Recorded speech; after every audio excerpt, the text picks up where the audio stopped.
mastering the Chaka verse. Chaka Crypto.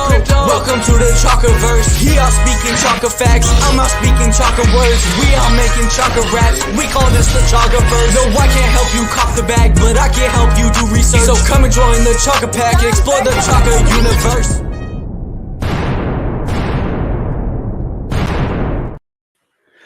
Hey, what up? Good morning. Back for another Wednesday chill and chat stream. Got me a new chair. Nice. I can turn. Cool. So not a whole lot of news going on. I know we got the Fed chair Jerome Powell is going to have his news conference, following the FOMC meeting. That's probably about 11:30 a.m. So I might stay on, check that out, live stream it. But as far as crypto news, I mean, everything's looking pretty good. This is the chat bubbles. By market cap, Bitcoin's up 17.5%. ETH is up 10.4%. So that's always cool to check out. Wake up to a good looking market. Bitcoin's over at 28,000. What am I in? Oh, this must be the for a minute there I was like, I thought Shiba passed up Ethereum. I was like, what in the world is going on here? Let's see, Bitcoin's 28,000. ETH is at 18. BNB 327. I'm gonna go ahead and check out Crow, see if we got any movement. No, actually not. Still at 7 cents. So it is looking fairly well today. So we'll go ahead and jump right into some news I got. This really isn't crypto news, but it's news that I thought was interesting. Hey, what up? What is going on, Steve? Good morning. So we got space debris of, I don't know how they, I guess, suspected. I don't know how they can prove this. So space debris of suspected Japanese origin burns up over Sacramento, California. There's a video of it. I just don't understand how it's space debris burning up. So now they're just going to suspect it's a Japanese origin. Don't know where that came from, but here's a video of the space debris. Looks pretty cool. I don't think I've ever seen anything like that in real life. I've seen videos of stuff, but that looks crazy. Where they get is from Japanese origin. I'm not sure.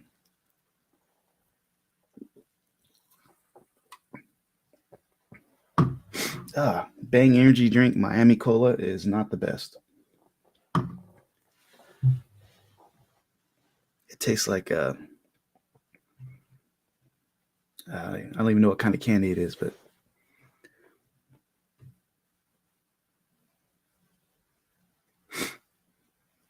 it tastes like the type of candy, like if you go to or you have a grandma. It tastes like the type of candy a grandma would have. The old hard green candies. Yeah, so that was the space debris burning up over California. What time is the Fed chair? Yeah, he's going on 11:30 a.m. So we've got about 80 minutes.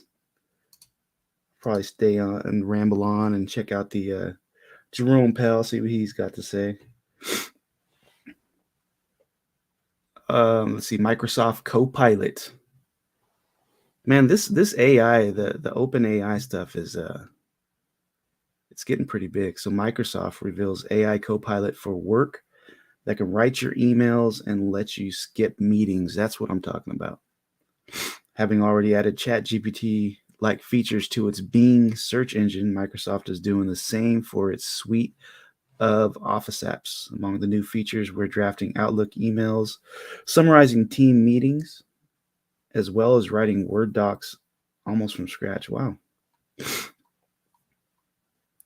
That's the Microsoft Copilot. That's crazy.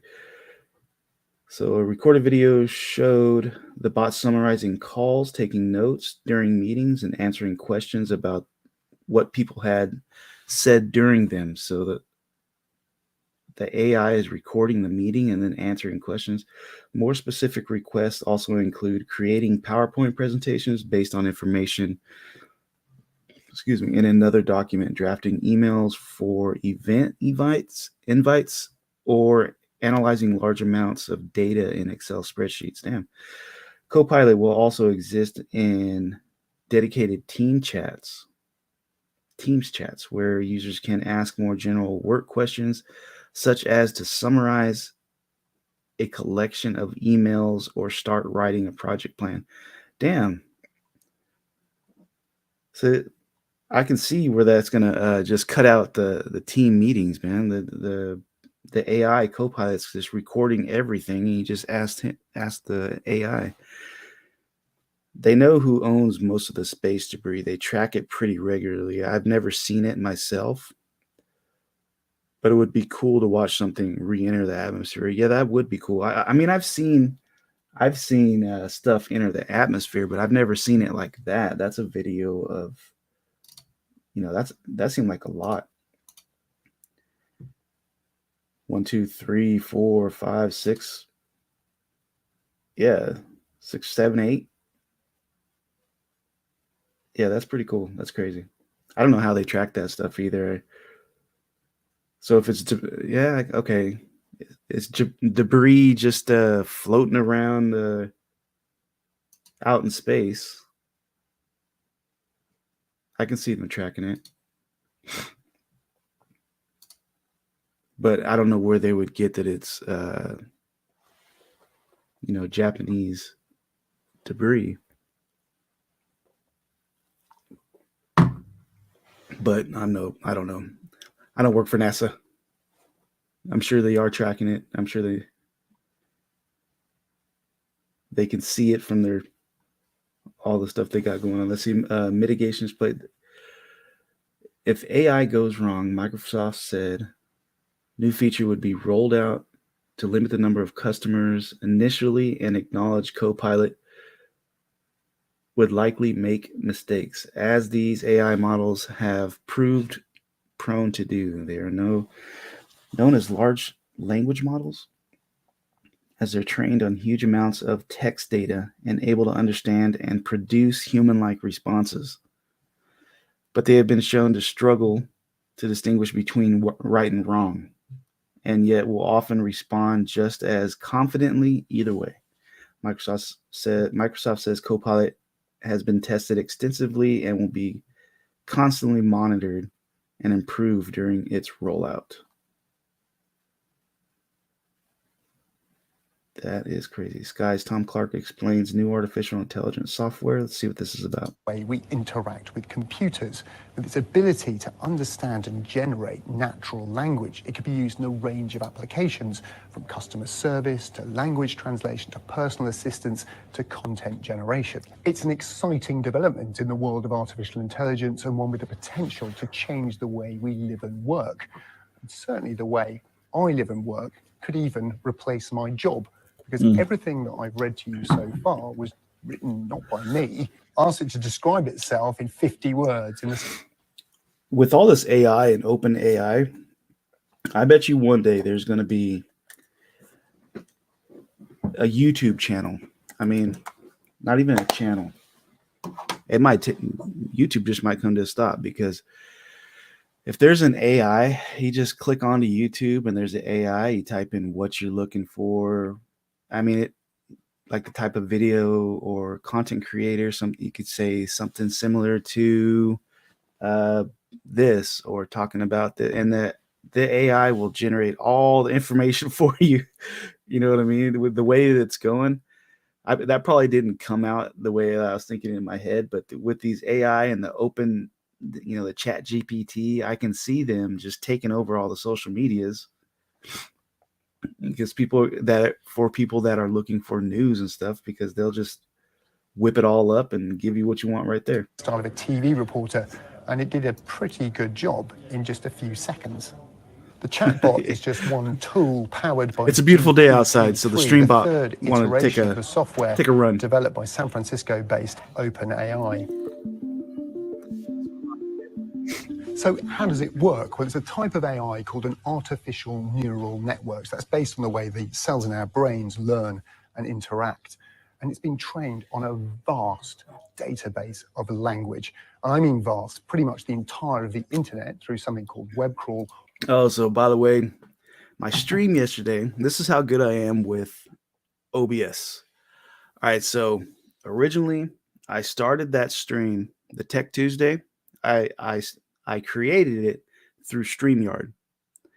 And then me being the genius I am, I went to OBS, started figuring it out, and then just kind of duplicated the stream from StreamYard.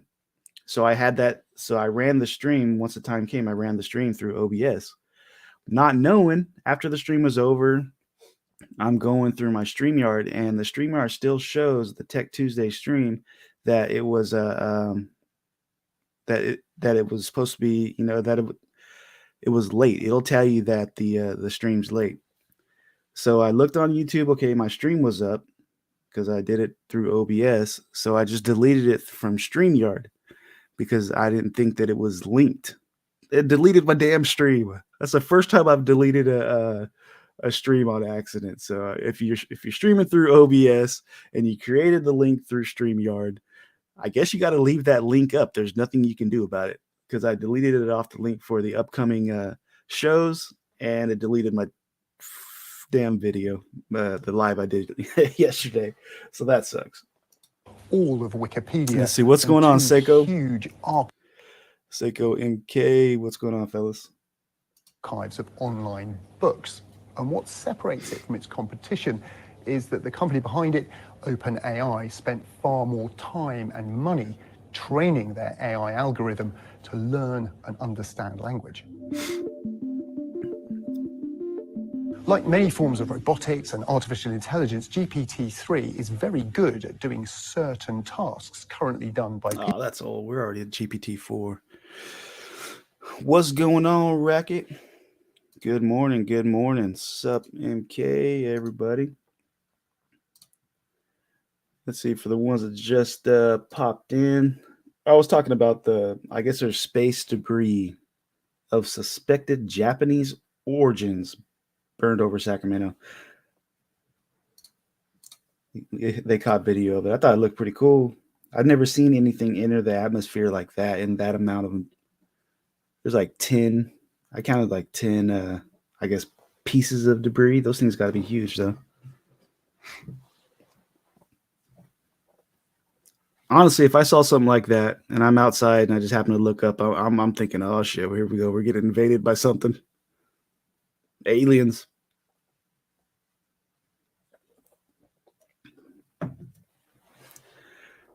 Because I remember one Christmas, it was a couple years ago. Yeah, I think it was like 2-3 years ago. I was out decorating, putting up Christmas decorations, and I seen it was a rocket launch. I never seen a rocket launch in person, but I guess there was so a rocket launched late at night, and it separated. But the way that the lights showed, the way that I saw it, it looked like two spheres in the sky that I'd never seen before. So here I am pulling out my phone, commentating just like like a Karen, like, oh my God, there's a UFO. I caught a UFO and I brought it out to my wife. She's like, it's a rocket. I'm like, I'm an idiot.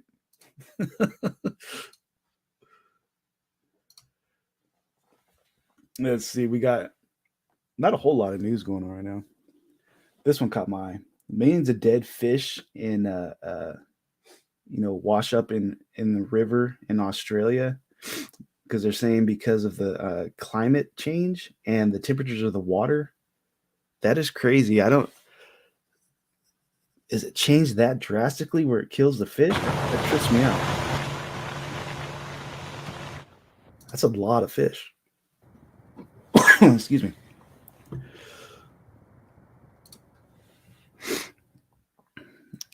So what's up, fellas? You guys have any interest in Jerome Powell's big speech? You guys gonna be checking? Is it fake, Sicko? Really. Is it fake? It's from the flood because when I first watched this video, I was iffy about this woman. And then you're smelling this putrid smell, and It's a terrible smell and horrible to see all those dead fish. Oh, you're saying 50? I don't know what the hell's going to go on. It's crazy right now.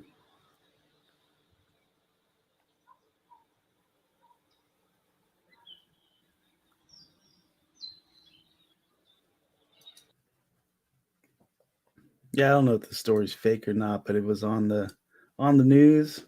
Never seen that before. Let's see. They probably will dump something. They probably dump something and cover up. Yeah, no shit. They probably did dump something. It's probably sewage leak or something like that. That's the putrid smell she's smelling. Jerome will do whatever he does. Whatever. It is what it is. I feel the same way. But I think people might want to watch it, so I got it ready. Probably play it live if people want to hang out, check it out. I don't even like looking at this dude. Every time I hear him talk, it's bad news. Let's see, you got the Australia thing. That's what's going on with Watcher Guru. Watcher Guru's live. What are they live about? Oh, talking about the FOMC coverage with Mike McGlone. I don't even know who that is. Mike McGlone. Let's check it out real quick, see if there's anything interesting in there. Sure. I have to disagree. Jesus I don't Christ, think we're that's seeing loud. structural inflation here. I mean, we would be in complete. Fuck, that's too loud. Oh, that was MK, my bad. Jerome will do whatever he does. Yep. Say anything good on Telegram? Russia to use the Chinese currency instead of the US dollar to settle trade with Asia, Africa, and Latin America. Really? It's interesting. Russia to use Chinese. Yeah. Texas Senator Ted Cruz introduces bill to ban the Fed from adopting a central bank CBDC. Wow, look at Ted Cruz. I'll read on that a little bit. Man, I painted, me and the wife spontaneously just went. She's been wanting to paint the living room for the longest time. I didn't want to do it. I thought it'd be a pain in the ass to move all the furniture, laid out, put the painter's tape up, the whole thing you're supposed to do for painting. Man, we knocked that out in a couple hours. It only took like a couple hours. Went and bought the paint rollers and all the stuff for it. Turned the music on, and we painted. Well, we still got one more wall, and now we're gonna move on to the kitchen. But we knocked out painting almost the whole living room in a couple hours. We used all the paint, and it got too late, so we couldn't pick some more paint up. But it was actually kind of fun. It's the first time I've painted rooms before, but that's the first time I did the whole living room. I've done small bedrooms. It's pretty cool. Looks really nice in there. Let's see, Tuesday, March 21st, Texas Senator Ted Cruz introduced. That's how bad a shape I am. I'm sore from fucking painting the living room. My back hurts. On Tuesday, March 21st, Texas Senator Ted Cruz introduced a bill to prohibit the Fed Reserve from adopting this. Okay. CBDC's a threat to privacy. In the official release statement, Cruz explained that unlike decentralized digital assets like Bitcoin, CBDCs are issued and backed up by the government entity and traced on a centralized blockchain, elaborating on why it will be detrimental, he added.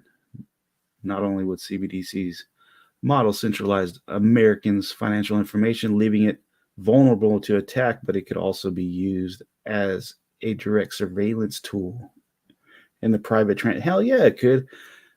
CBDCs, is it raining? Hey, babe, is it raining outside? Is it raining out there? I don't think so. It's supposed to rain today. It's supposed to rain today. Not yet. Nah, It rained earlier. it's cloudy. It's gonna rain earlier. It rained earlier. Hate painting. It was actually cool, man. It was like relaxing, dude. I thought it was gonna be a pain in the ass, like hard work, but with the music going, me and the wife, I was getting all the top of the walls because I got really high roofs. She was knocking down the lower section. It was pretty relaxing. I did not mind it at all. It was actually nice. surveillance tool into the private transactions of Americans. Yes, they can pretty much decide. They can just turn it off one day if they wanted to. That's giving them too much. Let's see what else we got. Watcher Guru. I don't know where Watcher Guru. But Watcher Guru must have a huge team to get all this news.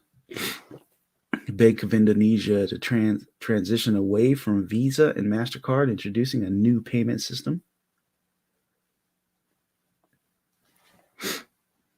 Janet Yellen says the economy is performing very well. What the fuck world does she live in? I gotta hear this. 24 seconds. Let's see what this. We've had the fastest and take an economy that is performing very well.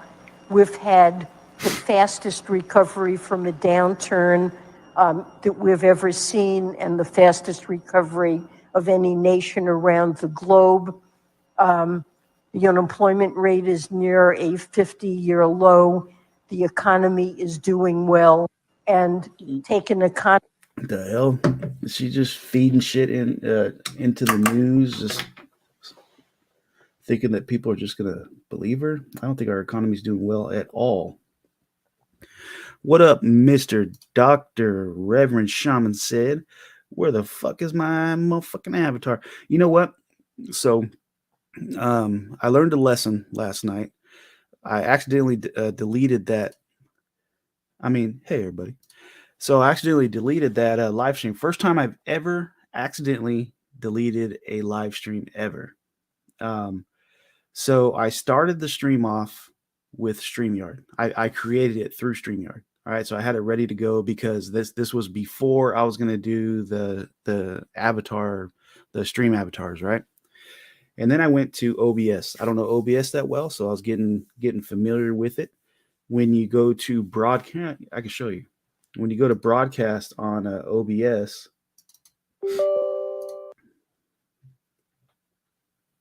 get that all set up.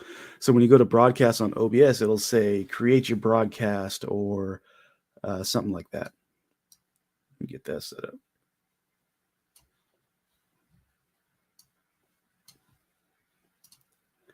Yeah, so here on OBS, it'll say right here, manage broadcast. I went to manage broadcast and then I just hit select existing broadcast, and I picked the one that I created through StreamYard. Boom. So I clicked that, everything's set up. I think I'm doing it right. Started the stream. We had the live stream, the stream avatars and everything. End of the stream. Cool. It's done. It's loaded up onto my YouTube channel. And then I was messing around on StreamYard creating more streams. And then I seen that the Tech Tuesday stream, the one that I deleted, was on StreamYard still, a link for it saying that it was an upcoming stream. Excuse me. Saying it was an upcoming stream, and I couldn't change it. I couldn't do anything. So I was like, oh, I'm just going to delete it because it was on my upcoming streams and it would have been confusing. And I deleted it, and it deletes the damn live stream. So now I know that if I need to start my own a different stream whenever I use OBS, because they are linked. So the OBS, if I streamed a live stream through it and it's on StreamYard, it's still linked to the StreamYard link. So I fucking deleted it. Shaman Rocket. Let's see what else we got going on here. I'm probably going to be hanging out for a little while today. I got to get my watch hours up, and I got to make up for the stream that I deleted yesterday. Let's see. First Republic Bank, Sweden's largest pension fund, sell all First Republic Bank shares. Sweden's Texas takes stand for Bitcoin rights with introduction of new bill. Fear and greed.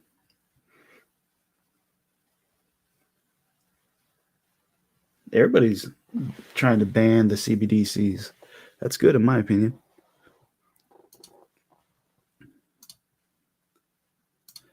Let's see. We got to get hell yeah, we got to get these old people out of office. McConnell in an adult home for his brain injuries. Then Feinstein can't remember what happens from day to day. The country is ran by a bunch of zombies, old zombies, not even young zombies. Oh no, I hope Steve knows about that. Yeah, I think Steve was on here earlier and I told him, yeah, that shit sucked. I mean, I didn't have a whole lot of people on there, but it's still not good to every little bit counts, inch by inch, like a gentleman. You know, every little bit, and it's kind of negative. It messes up your algorithm when you delete a live stream like that. Found that out. Let's see. Yeah, everybody's banning the CBDCs. What's going on? Amazon fires another 9,000 employees. Damn. They just opened up an Amazon, I guess, distribution, or I don't know, some kind of big Amazon warehouse near here. Following the trend in the tech industry, Amazon has fired an additional 9,000 employees today, according to Bloomberg. Moreover, the news comes after Facebook parent company Meta laid off 10,000 employees in a second round of job cuts. So that's like, yeah, damn, 21,000 employees already firing 11,000. Amazon has joined alongside of companies in tech sector that have excluded abundant firings from Twitter to Meta, or executed Twitter to Meta. Online leaders in consumer goods sales are as followed trend. Damn. Amazon firing 9,000 people.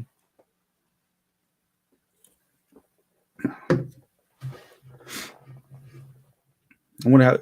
God, Twitter laid off a lot too. There's a lot of layoffs right now. But this lady right here is saying that our economy is running just fine. She don't know what the hell she's talking about. I gotta play it again. And take an economy that is performing very well. We've had the fastest recovery from a downturn that we've ever seen, and the fastest recovery of any nation around the globe. The unemployment rate is near a 50-year low. The economy is doing well. And the economy's doing well. You scroll down just a little bit. Oh, Amazon laying off 9,000 employees after Twitter lays off 11,000. Knows about what, Doc? She is looking young. Talking about, I deleted my stream. Were you on a little bit ago when I was talking about that? I deleted last night's my stream from last night. I deleted it on accident. And the reason I did that is because it was let me pull it up again so I can show you. That way, if it helps out and you don't accidentally make this mistake, because I didn't know about this shit. All right, so last night, the Tech Tuesday stream. I started the Tech Tuesday stream on what does he say? I'm at work, so I'm catching the stream as I can. Okay, cool. Steve is working. I'm supposed to be working. I am on my days off, baby. I'm at work too and can't find my damn Bluetooth. I appreciate you guys, checking this out while you're at work. Okay, so last night, if you are catching this, Steve, I created the stream, the Tech Tuesday stream. I created it in StreamYard. So I had that link up. The thumbnail was on YouTube, tweeted that stream out. So that was the link to the Tech Tuesday stream. Then I started up my OBS. I was messing around with it. I figured I was going to do the stream avatars one. So you got to use OBS for that. So I went down to the manage broadcast because I didn't want to start a new stream. I wanted to use the one that was already up. Went to select existing broadcast. It went to the Tech Tuesday stream, connected it, had my thumbnail, had everything on there, the description. Boom. So I used that stream to stream. I hit start stream from OBS and I did the whole stream. Stream ended. It's saved on YouTube. And then later on, I'm adding more streams to my StreamYard. And I seen that the Tech Tuesday stream was still up and it said up upcoming, and it was like, when you go past your time, it says starting now or whatever. Well, if I deleted that one because there's no other option, you can't hide it, you can't do anything. So I figured I'm gonna delete it. And before I deleted it, I edited it a little bit. It changed some stuff on it, and then I went back to YouTube, waited a little bit to see if it changed, because I was kind of I suspected. I was like, okay, it might mess up that stream. So I changed some stuff, went back, nothing changed. I was like, okay, cool, maybe it's not linked somehow. So I deleted the stream from StreamYard, and it deleted my damn video. I was like, fuck. So it's kind of if you make the stream in StreamYard and then you stream it, connect the OBS to that stream, it's linked. You do the OBS stream and you complete it, and that stream is done.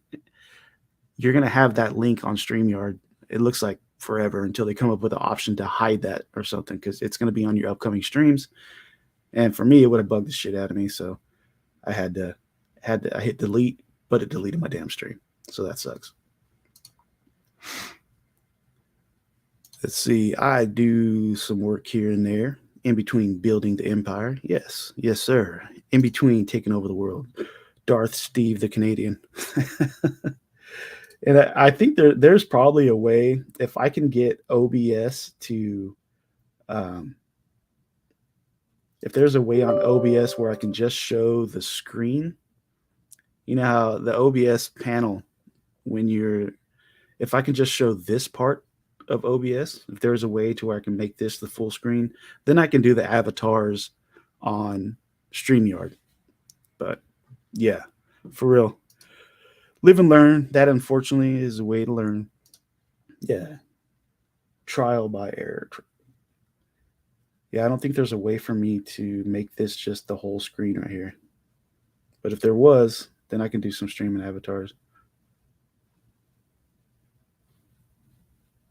I probably still can. Let's see if I can get some avatars up here.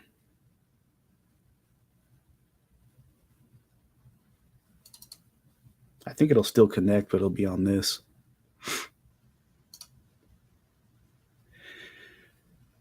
And I did get some more commands and tried to figure out the shop and everything. So once I connect it, it should show up.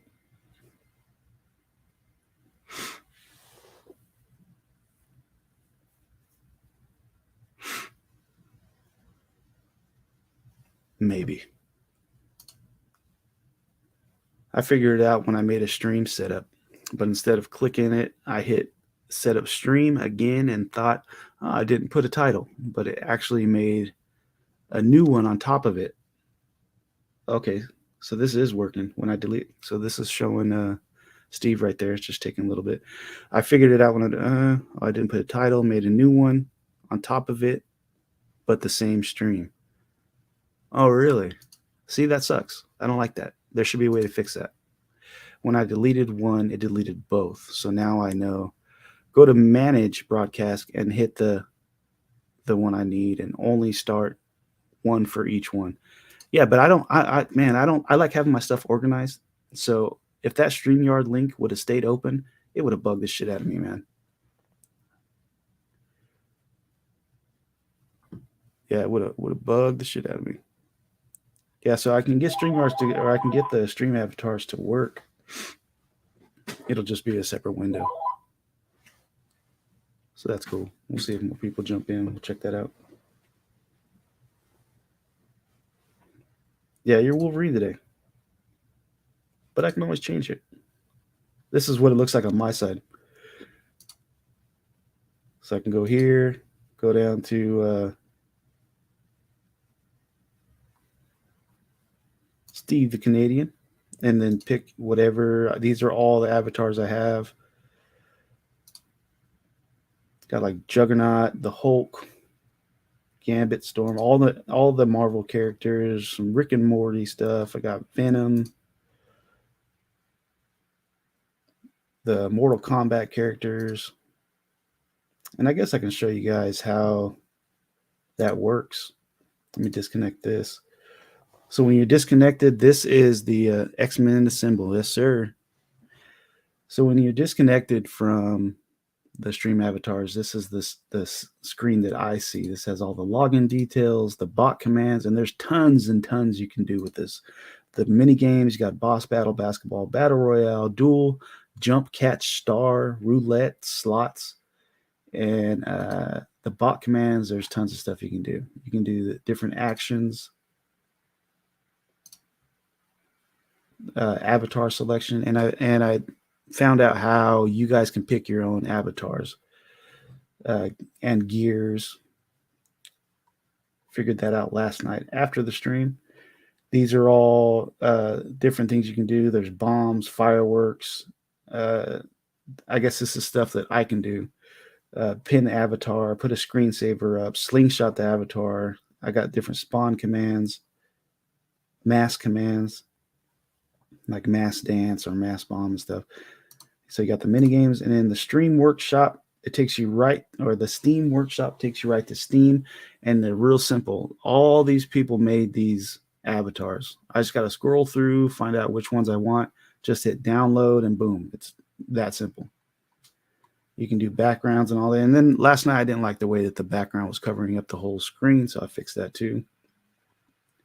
Mario Brothers, Zelda, pretty much anything, any game that you can think of is on there. Sonic the Hedgehog. There's the Mortal Kombat one that I got, Dead by Daylight. But some of them aren't made as well as others because these are just the community that made these avatars and uploaded them. See, like Lilo and Stitch. And the list goes on and on and on. I don't even think I've looked at this for hours and I still haven't made it to the end of the list. So you can type in whatever you want, whatever avatars you want to use at the top, and they usually pop up. Then they got different gear you can use. You can make your own animations. I always loved X-Men versus Capcom. Yes, sir. That was like my favorite game. And I would use Wolverine. I would use Ryu from Street Fighter and Wolverine. I think it was 2 or 3. I think it was three that you can pick. I would always pick Ryu, always, and then usually Wolverine, and then some random person that I didn't know how to control. Yeah, but you can change each action with it right here. You just got to go frame by frame, put different sounds. And I figured out how to do the sounds and all that. Let me pull it back up. Let me go ahead and connect it so I can show you. I wrote down a bunch of commands last night too, went through and tried to figure it out. My plan was to have something in the back listed to where everybody can see, type in this command. But you can put in like the fart noises. It'd be exclamation mark fart.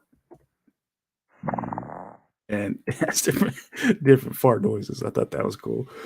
But you can change the volume of it because I can have, if everybody in the chat started just doing the fart commands during an AMA, that would be hilarious. What else did I have? There's hug, jump, sit, and you can control with that exclamation mark command. There's jump, sit, stand.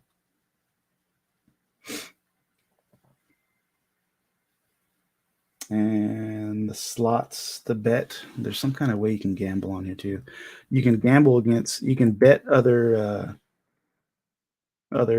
avatars. Like if you wanted to bet something in a fight, then okay, so what's this say? Available bets 0 to 36, first 12, second 12, third 12, black, even, green, odd, red example, bet amount. I haven't done this one yet.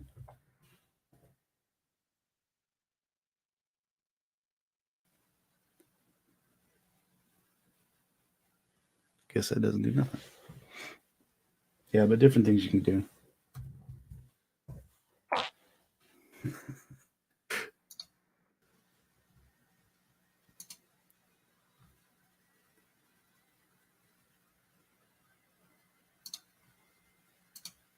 Yeah, if there's a way that the OBS overlay, if this right here was if I can make this full screen, then I can put it over the StreamYard. Let's see what else we got on the old Watcher Guru.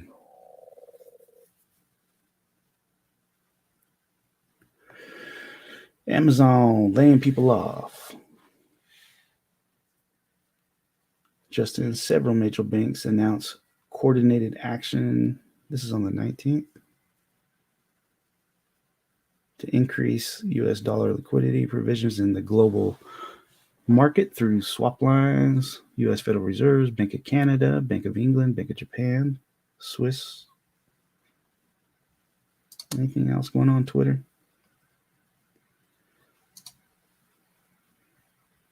You guys still been degening in any NFTs? I know, Steve, you love those NFTs. It's funny. Every day you see different NFTs, everything copying the Bored Ape Yacht Club, everything copying CryptoPunks.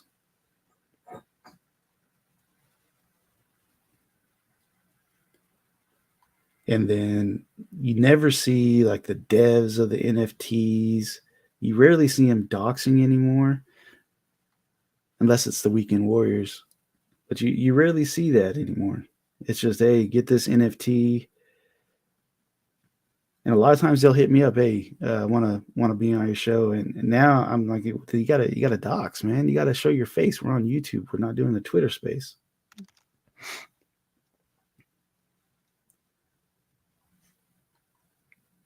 So the NFTs is getting a little ridiculous. People putting out just random stuff.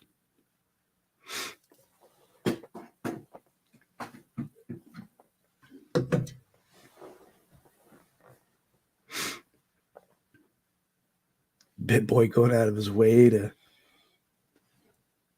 dox the Shiba Inu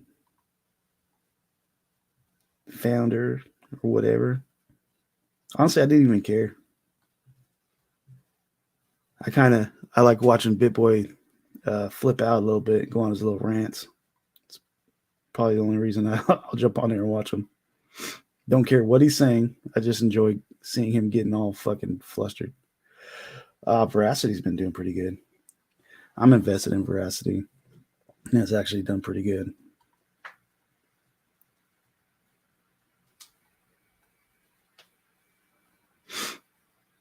Cool. Chris talking about the power of Unreal Engine 5. Matter of fact, let's check out Veracity.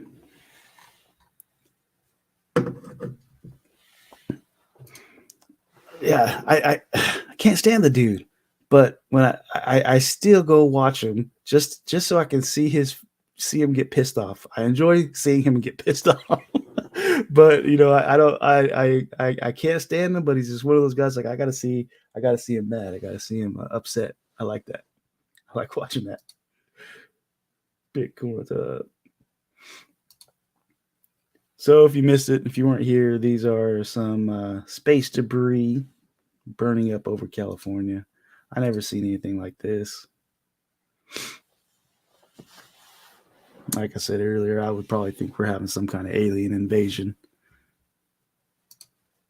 if I saw some shit like that.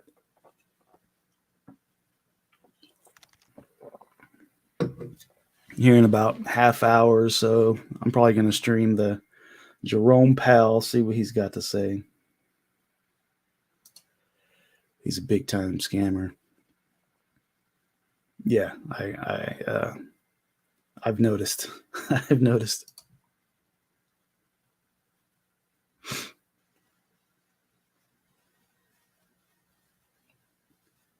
Yeah, that's pretty crazy.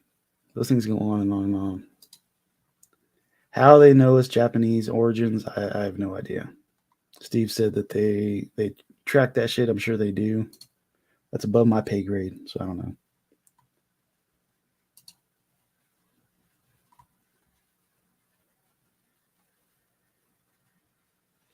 Barricade suspect threatening to jump from high-rise building. Wow.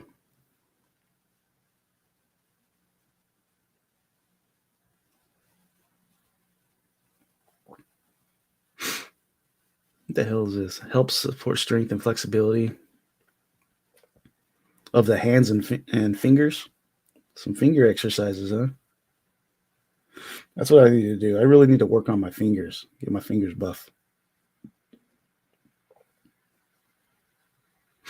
Why are you putting out some new videos?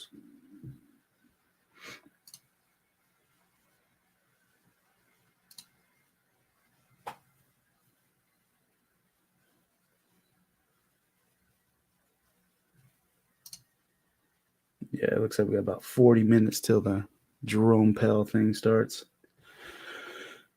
I hope he gets on, just gets right to the point. They always try to throw all kinds of other shit whenever he starts talking. I didn't even know Yahoo Finance had a YouTube channel. Guess I can subscribe to them. What else have they got on here? What's this? In workforce. These are so The Brown-Vance bill obviously increases the workforce. Some of the testimony by Mr. Whitaker would say that we need more rail on safety. the workforce side. Senator, with respect to the Brown-Vance bill, we certainly support the provision that requires FRA audits of railroad compliance with railcar safety inspection programs. We also fully support the concept of a triennial review of railcar safety standards. A triennial review. What does that mean? I don't like her face. Senator, my understanding is there's a provision in the bill that allows for updates every 3 years. Okay. So you're saying, okay, if we could look at this. I miss Chaka Wednesdays. I remember you used to go ham with the AMAs on Wednesdays, bro. I'll probably start doing that again. Just, they kind of get a little repetitive. You know what I mean? Yeah, for real though, I just don't like her face. So whatever she says, I'm not gonna even pay attention. Sorry. Yeah, I think I'll start doing the AMAs, but they got a little ridiculous there for a minute. I think I'm going to change my style up. I'll still be doing the AMAs, but I don't think I'm going to be letting them get away with, kind of the same set of questions. They're a little bit easy, but they're going to, I'm going to deep dive into the AMAs a little bit more extensive. Not make it just so easy. It was starting to get to where my channel's like, hey, we're just going to go to Chaka's channel and shill our project. Yeah, they're going to have to earn that, I think. They have to earn it. Chart here that in March 17th, we asked you to send us information about standards here. And you stated that Norfolk Southern does not have policies that mandate a minimum or maximum amount of time needed for the inspection. No, can't do it. That's boring. And I'm gonna play the Jerome Powell thing too, but that's gonna be torture for me. I hate watching those things. I'd rather just watch the highlights of them. Highlights, like little bits and pieces of the info that I want to see. Jake Agan's live. Let's see what he's talking about really quick. Oh, he's not live. I don't like how YouTube shows that these people are live and it doesn't update.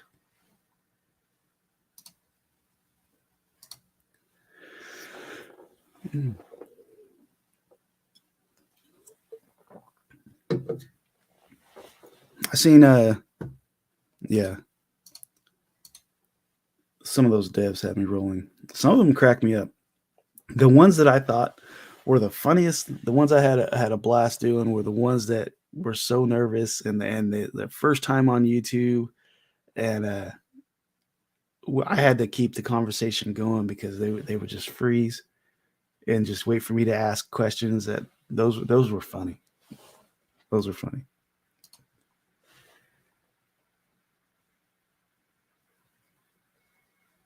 I'm hearing a lot of people say that Bitcoin's going to hit like some ridiculous amount. I think it was even on the news, like a million, Bitcoin hitting 1 million or something in 90 days. That's ridiculous. But if it happens, that'd be badass. But that's crazy.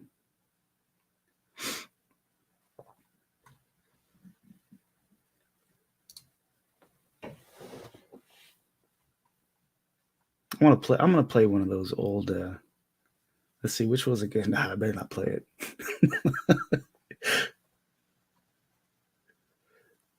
President tells President Putin change that hasn't happened in 100 years is coming, and we're driving the change together. Where was it? I read something on Putin earlier this morning. Maybe it was in politics.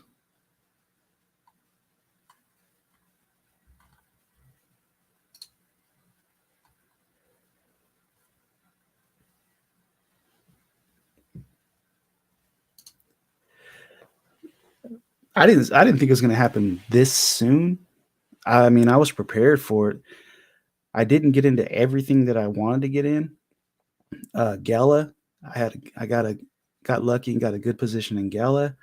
I got a good position in Veracity. Veracity was I was kind of on the fence, and then the more I looked into it and was doing videos on it, I invested a little bit, put a little bit more in there, and then kind of went in pretty hefty, and it's been doing good. So Veracity is doing good for me. I don't know if it was my timing. Chart looks good, but most of this is really all about luck, right? I mean, we can do TA all day. I don't know how to do TA. I don't really. I guess a TA is good to see where you can tell if it's going to have a pump or not. But I'm not really into the TA. I'm more about reading on the project, checking out the team, and I like to dig in on if it has a docs dev. I like to look, and I should do more videos about that. I like to look into the dev's history, like as much as I can. I go all the way back, and I like to find whatever I can dig up on the devs. And so far, the good projects that I consider a good project, I really can't find nothing out of the ordinary. Yeah, Veracity is a swing trader's dream right now. And I haven't done any swing trading on Veracity. I've just been adding to my bag for the future of it, just because the patents that they have. They got that proof of view patent. I want to see where that goes, see if other platforms start to use it, because it's pretty cool. I mean, if somebody like YouTube ever used their POV, which is, the proof of views, that's huge for us, the investors. I think right now they're aiming towards companies who are wanting to make commercials or put out those ads like on Google. Oh, put out ads to where you click on it and they get paid for the amount of clicks that it gets and the certain amount of time that the person that clicked the ad stays on that ad and look and researches a little bit. They're aiming towards that right now. I think they should move towards, and they could be behind the scenes. I don't know. I've been trying to get the dev for Veracity on, and he never responds. He's hard to get a hold of. He's never in the Telegram. Never responds. I've emailed. I have DM'd him on Twitter. So he never responds. But it'd be cool to have him on. And then, but they have, what's his name? I'm trying to contact him too. Elliot Hill. He's their voice, really. So Elliot Hill, if you ever watch this, I doubt it. Man, jump on the channel, man. Let's talk about Veracity. I got some questions. I've seen an AMA from Elliot Hill. He's speaks very well, and he must have done a lot of them, because that dude is spitting out everything about Veracity, and that all the terminology and stuff. He's probably got all that shit memorized. Market needs some lotion for all this pump. Some lotion, some Jergens.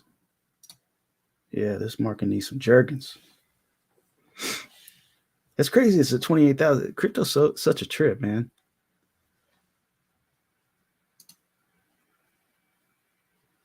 Hey, any of you guys got any Bitcoin? Have you guys invested in Bitcoin at all? I have a little bit of Bitcoin because I keep taking my Bitcoin out to buy shit coins. I'll get Bitcoin, it goes up. I'm like, oh, I'm gonna buy some shit. Let's see, 7 days. That's crazy. Just a week ago, was it 24,000? 20,000 on the 10th. That's good, man. I bought some during the bull. You bought some during the bull market, so you lost money on it. I need some lotion right now. I need some lotion. You ashy right now, bro? You ashy? No comments. What is this? Steam. Oh, let's go and check out the Steam avatars. So we got Steve in there, Seiko Hunt, Racket Club is Cable. Yeah, if I can get could have got this OBS screen to make it full screen, then I could have done it for StreamYard. But I'll probably do this for a little bit longer, see if it catches on, if anybody's interested in it, because it is kind of cartoony.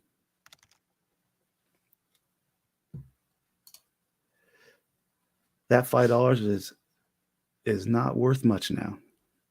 Some change. Bro, I started crypto. You started crypto in the bull market? Really?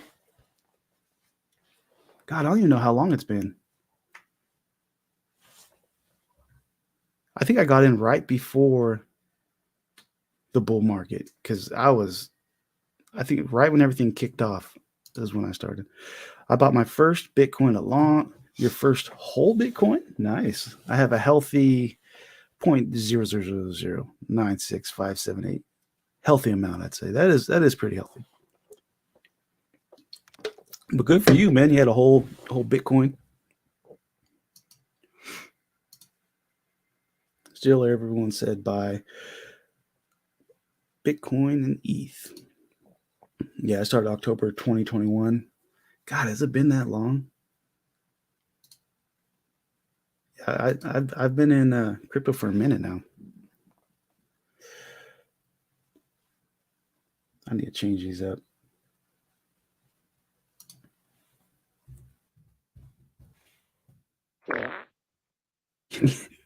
Can you guys hear the fart noises whenever you put in the fart command? Is it going through? Out of all the shit I wanted to look up, I figured out a couple things with this game, but the main thing was I wanted to figure out those damn fart noises. First purchase was 10.7 or 10.9. Was your first purchase Bitcoin ever? Yeah, what was your guys' first purchase in crypto ever? Yeah, like the first time you've ever purchased it is probably on a centralized exchange somewhere. I know I can always cover it up and like, oh, that was the avatars.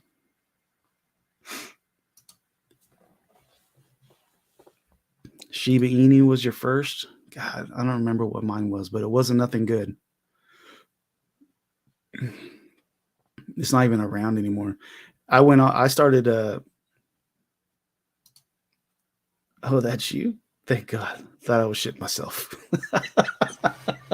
Oh, check out the new chair. I got this yesterday. Bam. Finally got a chair. I've been sitting on a damn metal stool. This feels so fucking good. I can recline. I can go to sleep in this bastard. This shit hits different when you're listening and not looking at the stream. That's funny.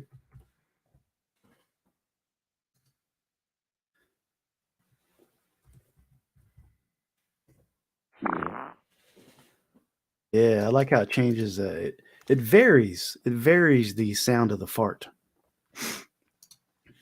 SHIB early 2021. I did buy SHIB. I had SHIB and Dogecoin because, chasing that dream. Congrats on that chair. I know, dude.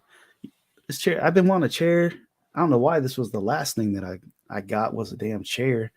That I had a metal fold out chair this whole time. That shit hurts after a while. That's why I didn't do long streams. It's just uncomfortable. Hurt my back and my ass. Saitama in July with Kleekai. Yeah, I got into Saitama. I remember on Doge before I got my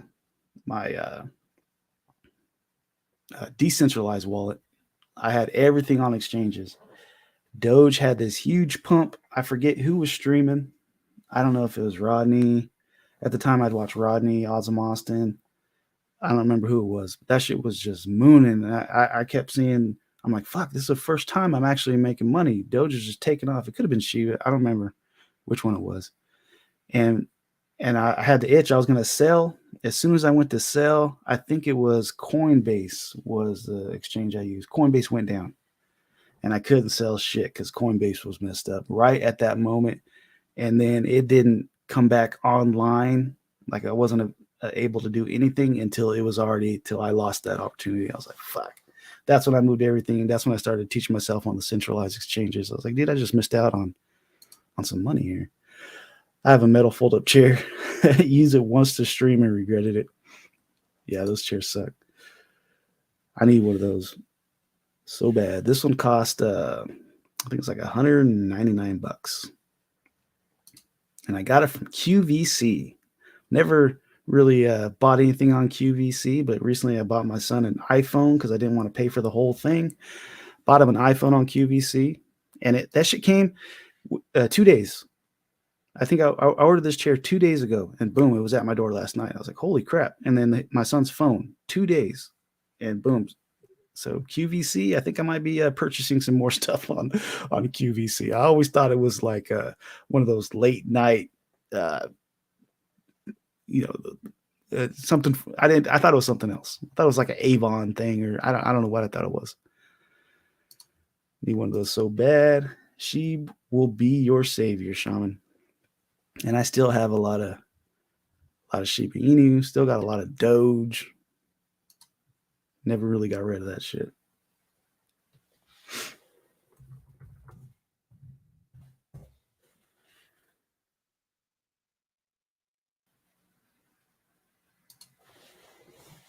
Let's see here. 7 million.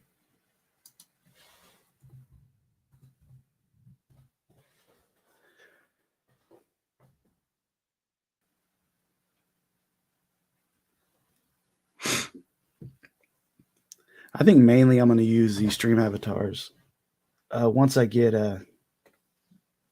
used to doing the live streams, and as far as like the like just the random live streams like today, I think once I get used to doing these and I get more people in the chat and I start doing giveaways, I'm just going to use the stream avatars for giveaways. Just do a battle royale, and whoever wins the prize. Still have 7 million.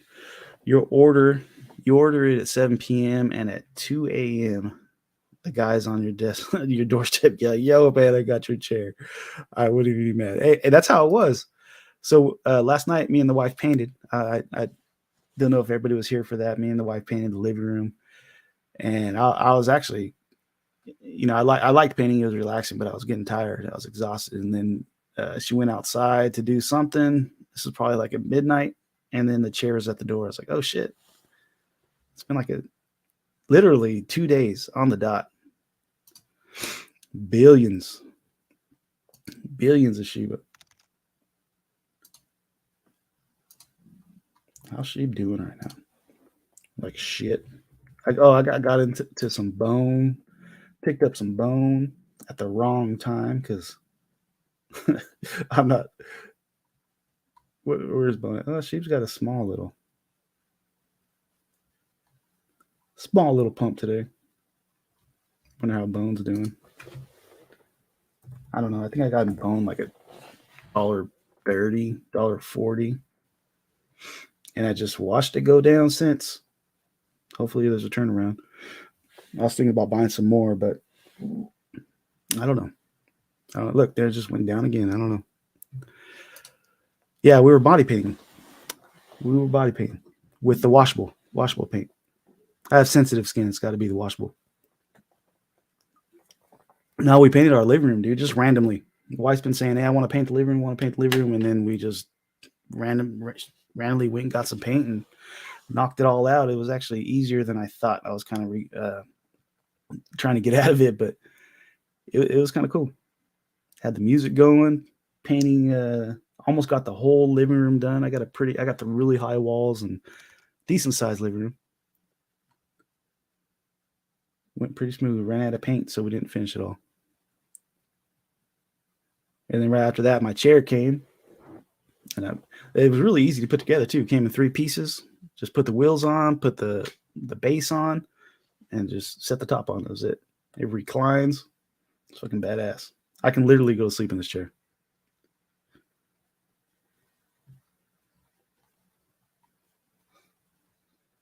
Fucking bone, man. You guys have any bone? Have you guys invested in bone at all, or just stuck to Shiba Inu?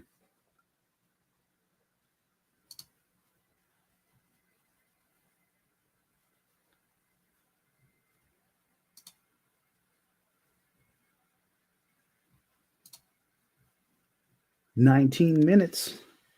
19 minutes till we hear this gentleman talk.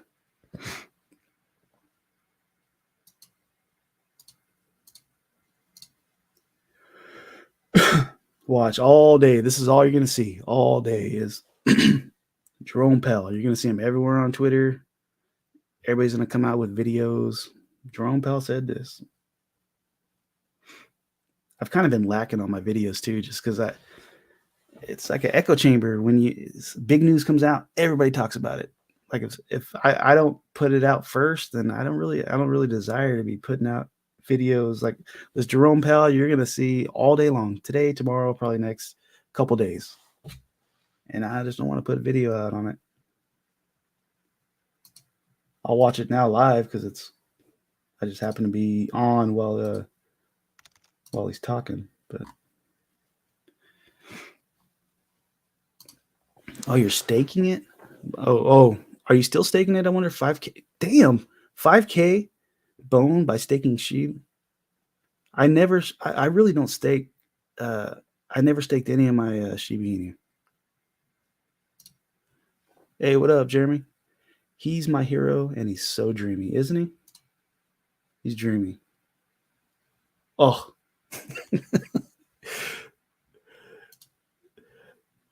What is going on? Crypto realist in the house. Oh, staking's finished. Yeah, I never got into the staking. Wish I knew about that. Yeah, me too. Let's see, what is Jeremy? Jeremy is cable. Switch him up. Yeah, fuck staking. So I don't know if you've seen Crypto Realist, but last night I deleted it on accident. I deleted my live stream from yesterday, but this is an overlay. It's called Stream Avatars. So you got to use OBS. Right now I'm using StreamYard, of course, but this overlay goes over your OBS, and all the chat, they have avatars down at the bottom of the screen. And when the overlay, of course, you don't see any of this. It's all transparent, and I can go on with my video, but it's pretty cool. Like right now, everybody who jumps in the chat has a little avatar. I can change them up. We can do like battle royales. I can make them do different things. There's different games. Like I'll do a battle royale right now, and then you can earn Chaka coin through this. And with that, you can buy more avatars, buy different weapons, buy different actions. It's pretty cool, something different. This is something I changed at the beginning. There's a bunch of different things you can do with this. I think I'm going to use it for giveaways mainly. I'll use it for giveaways. Whenever I do giveaways, I can just start a battle royale. Everybody fight it out, and then the last person standing wins the giveaway. was my first thought to use this, but you can also keep it going while the stream's going, and the chat can actually control it. There's different commands, like it's exclamation mark, jump or sit or stand. You can attack. You got to use exclamation mark attack, and then you can pick a person to fight. See right there, you just kicked everybody's ass, Jeremy, with Sabretooth. You can dance, fart, hug. There's slot machines. There's roulette. There's all kinds of cool things you can do. Winner, winner, chicken dinner. And then you won 500 Chaka coin. So you can like hit exclamation shop. If you put exclamation shop, a list should come up and you can buy different avatars. Haven't seen that done yet, but I just read on how to do it. Boom, boom, rigged. Does look a little bit cooler when I have it as an overlay. And I could use it as an overlay if there was a way that I can get OBS, get just that window.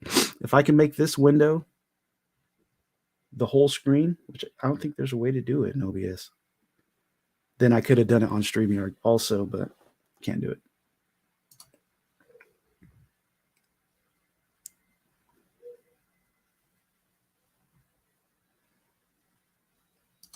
By actions. Mama Sita in the house. What up? What up, girl? Why don't you slide up in my DMs, mama? That's the wifey. You should hang out. Mama Sita, you should hang out. Get to know the chat. Say what's up to Steve. Say what's up to Shaman. Crypto Realist, Seiko Hunt. Hang out. By actions. Let me see. Let me go to actions here, and I can figure out what exactly you guys got to be hitting. I don't know. I don't see anything popping up. Let me disconnect it real quick. Oh, what up, Jay? What's going on, dude? That's my son. I got the whole family in here. Let's see. Login details, bot commands, mini games, avatars.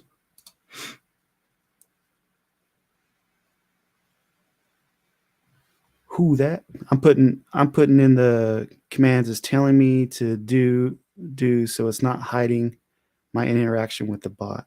Okay. Who that? I disconnected it right now. Who that? That's my son right here. This is my boy, my oldest boy. And Mamacita is my wifey. Right here.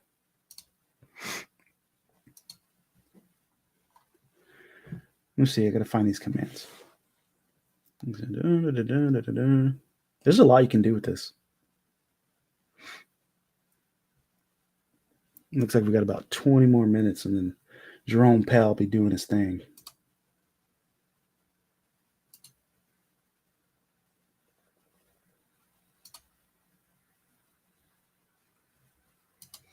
These are all the mini games. You can do a boss battle, basketball, battle royale, duel, jump, catch, star, whatever that is, roulette, and slots.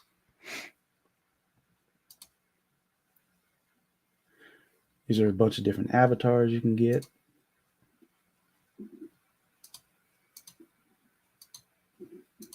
I don't know. I still got some fine tuning to do.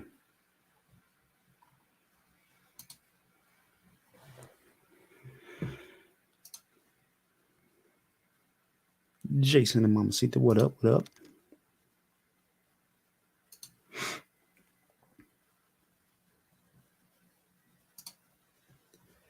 Tap.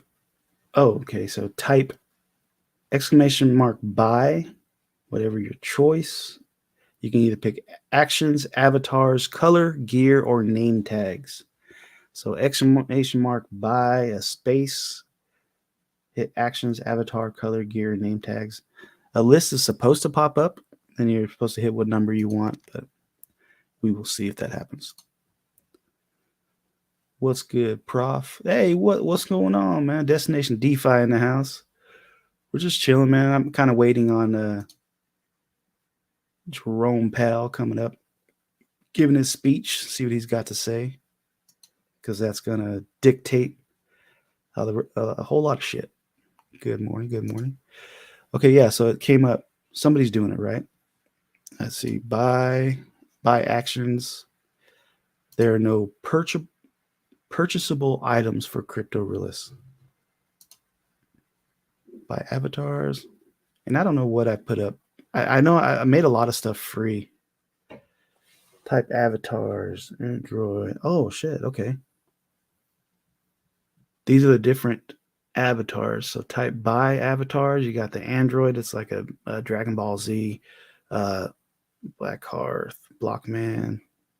Oh, I made everything $100.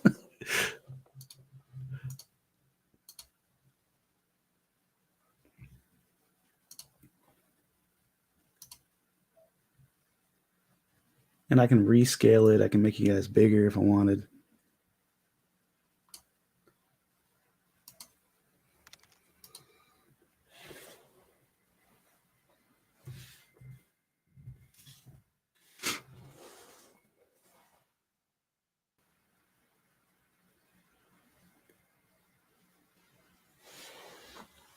Destination DeFi, he's raiding for Mortal Kombat. We got Steve as Wolverine. My boy Jay is Rogue. Crypto Realist, Sabretooth. Shaman's Cable. You guys, anybody here into Marvel, into the comic books? I'm a big old nerd when it comes to comic books, man. I watch all the Marvel movies. I've read a lot of the Marvel comic books. And originally, before I was going to do, when I started YouTube, I was going to do just like a Marvel, like a comic book channel. And I think that might be my second channel if I ever decide to do it. Oh, we're down to Jay and Steve the Canadian battling it out.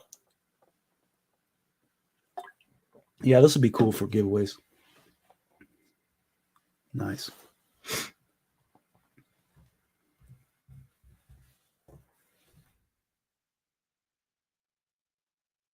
And some of the actions, they're all command prompts. So you got to hit the exclamation mark. There's jump, sit, stand, and there's fart. It'll make fart noises on here.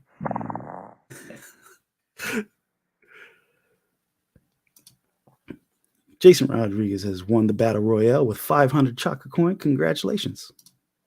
Get yourself something nice if the shop works. Markets are so confused right now. I love it. I kind of like the chaos. I like the chaos because I came into crypto and it was chaotic. And then when things get normal, I'm like, it's too normal. Got a lot of venom from the 90s. Nice, man. Nice.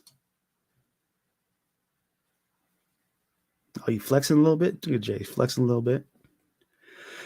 Why Deadpool 500? Because I like Deadpool.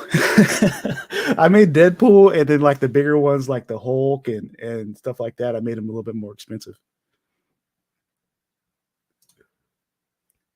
And I can change you guys around. Like, let's see. I click on Crypto Realist here.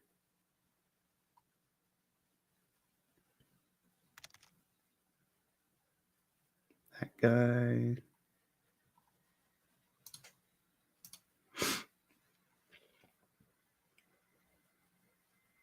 We got, let's see here. I'll change the, can't even find them.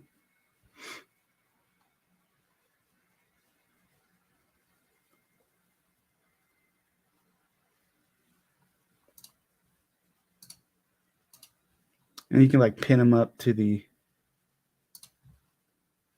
screen.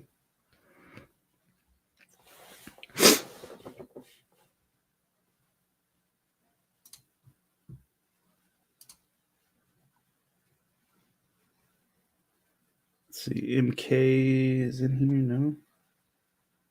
Let's see if I can change Steve's up. So Steve's Wolverine, I'll go ahead and make him like the Hulk. These are the different avatars I have. Gambit, Storm, Juggernaut, the Hulk. Boom.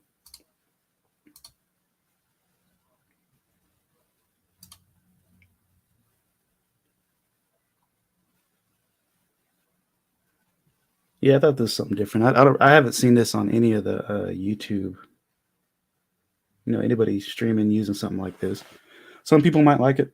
Some people might not. I noticed last night when I was streaming on the stream that I deleted, because I'm a genius like that. The stream that I deleted, I seen that the trees were in the way, so I fixed that.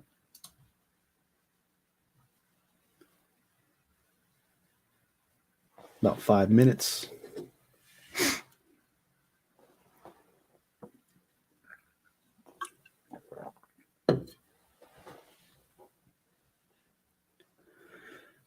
Guess I can get some music going while we wait.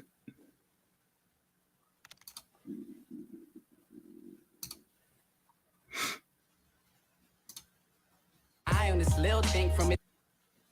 Baby, nothing is new.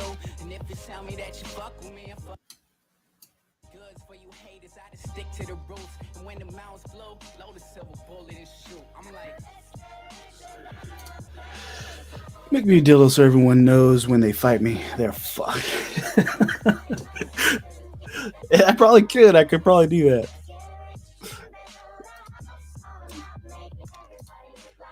Okay, I just updated the avatar to Deadpool. Does it show up on stream when you play? Oh, let me see. round two, man. Scotty always keep your head up. Know the universe is rooting for us. That'll never let us let up. Working graveyard shifts to reach the top of the totem. Swallow emotion like Maybe if I disconnect and go back on, let me see. my initials like the MVP. Let's make sure my reality on MTV. Until the death and rep local in the DMV. The kid connected from the Apple to the SEC. So many tens I've seen. My brother swanking me, just doing our thing. Now him and D-Rock earned a scholarship and got that ring. We elevated, we too fly for y'all to Nope, chop still off. shows you a saber tooth. So I probably got some kinks to work out. Let's see. This is the kind of thing. This kind of thing is the reason I needed to find a different platform to stream. Stuff like this is what leads to high production value over time, depending on the audience. Yeah, and I'm gonna give this a shot. I'll give it a shot, see if everybody likes it. I still got some tweaking to do, like the size of it, the size of the avatars. It kind of interferes with the stream sometimes, but just to get that, that chat interaction, hard to take someone seriously. Word. It's hard to take them seriously. Make me Pelosi. Oh, she'll wipe everybody out. I'm gonna make her the boss. Titties.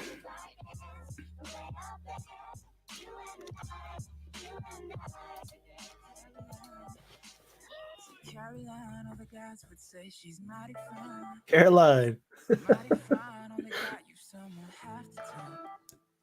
And the other half either got you cursed out or coming up short. Yeah. Now dig this now, even though Where we at? you need to go, then Oh, calculate it started. the time it took. Check it out after this battle royale. Realize the real guys go for real. Down to Mars, girls. Now my team own brothers I ride with, though I got no whip. Brothers we scheme trying to It changed back to when you disconnected. Yeah, I probably got to do something with the settings. Caroline, oh Caroline, here's a nickel for your thoughts. I'll give you what I got. Cause Caroline, you a dime and I'm still the same boy rocking Levi's in the fitted. Same boy downtown living. Steve the Canadian coming in like a boss. All right, let's see if this homeboy's got anything good to say.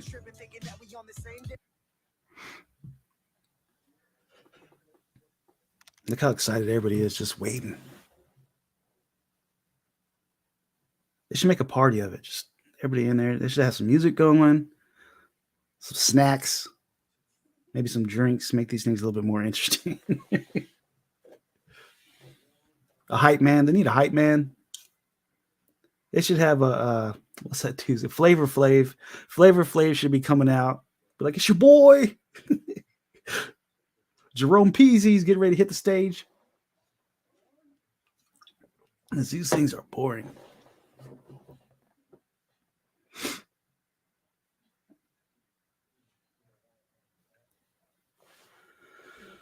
I get some music until it starts up.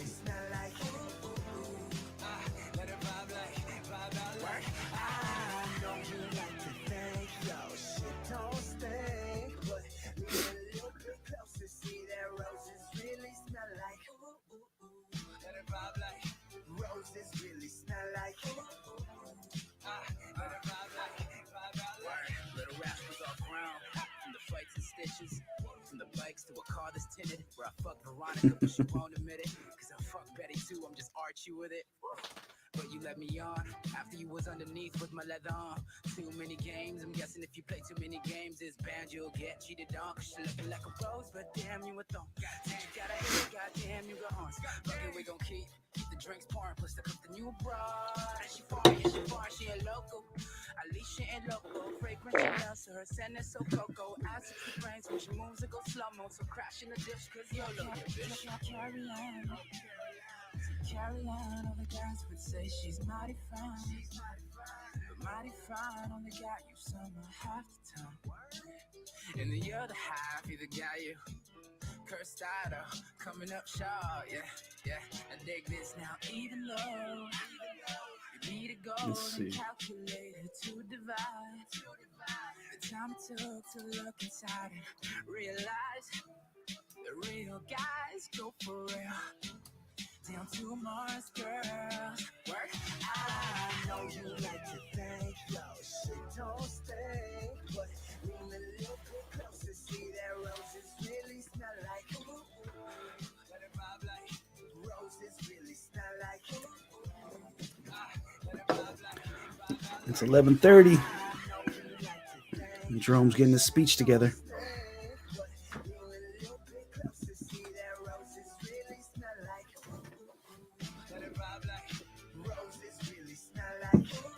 Oh, there's the man.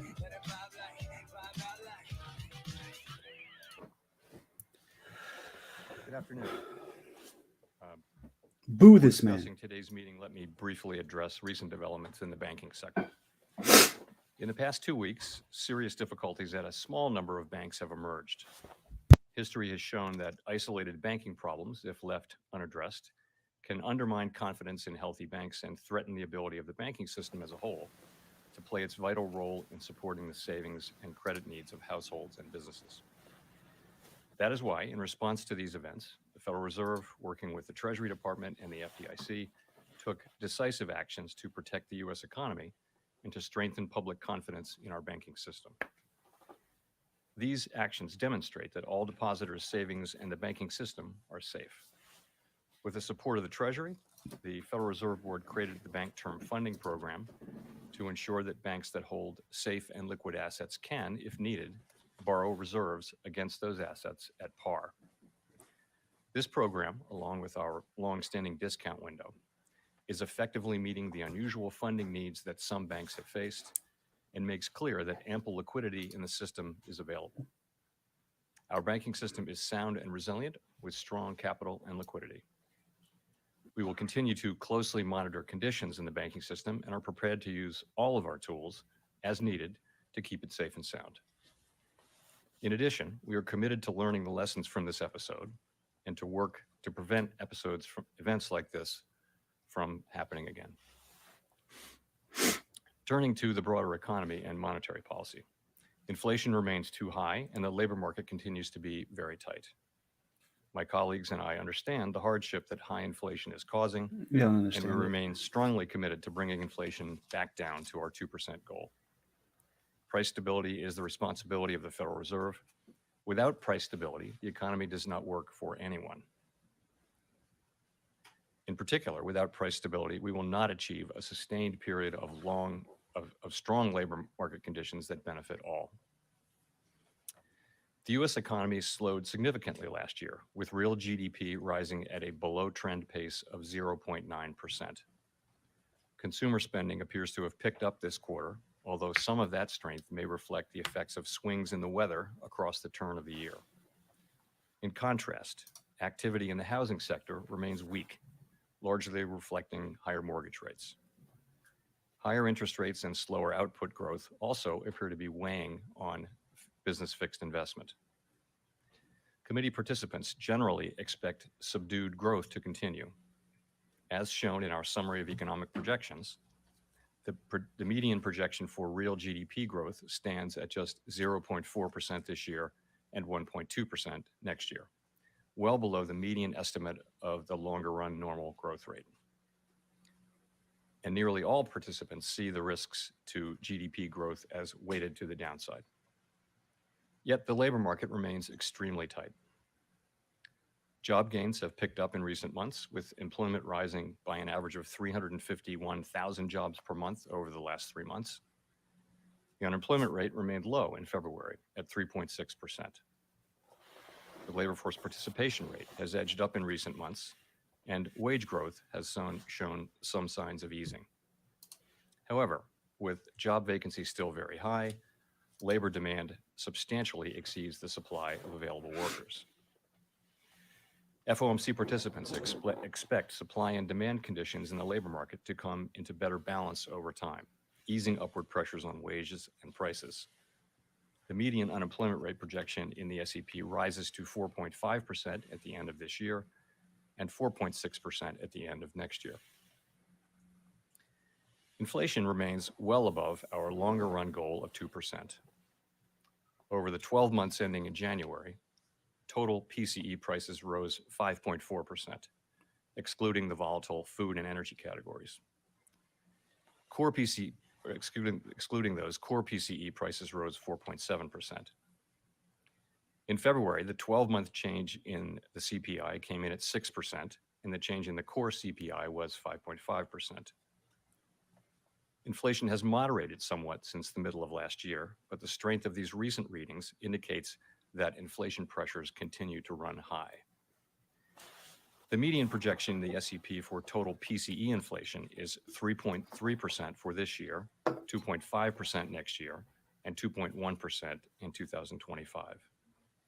The process of getting inflation back down to 2% has a long way to go and is likely to be bumpy.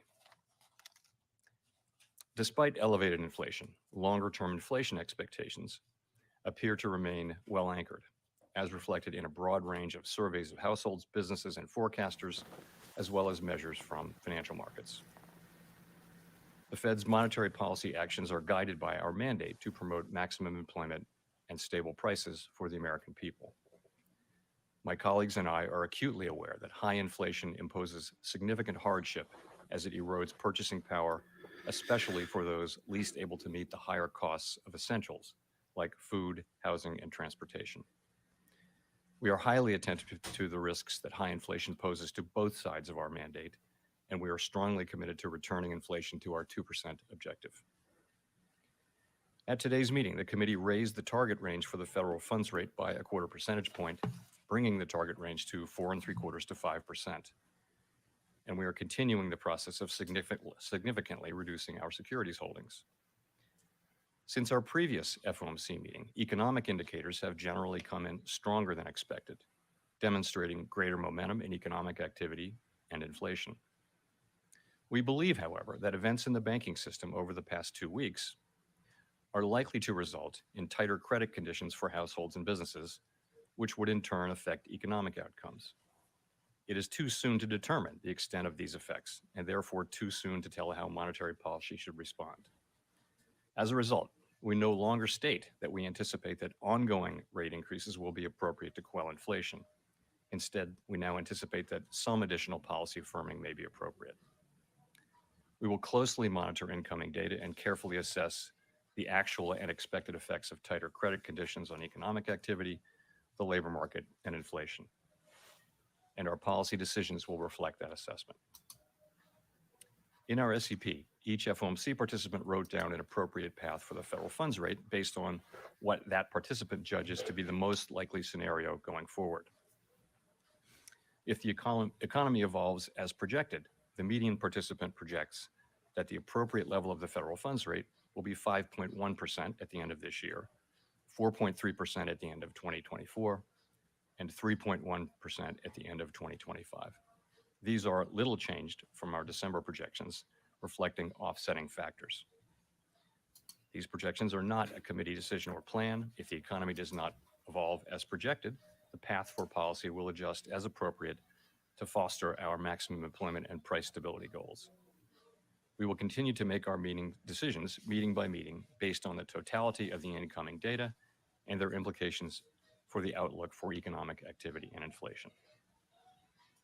We remain committed to bringing inflation back down to our 2% goal and to keep longer-term inflation expectations well anchored.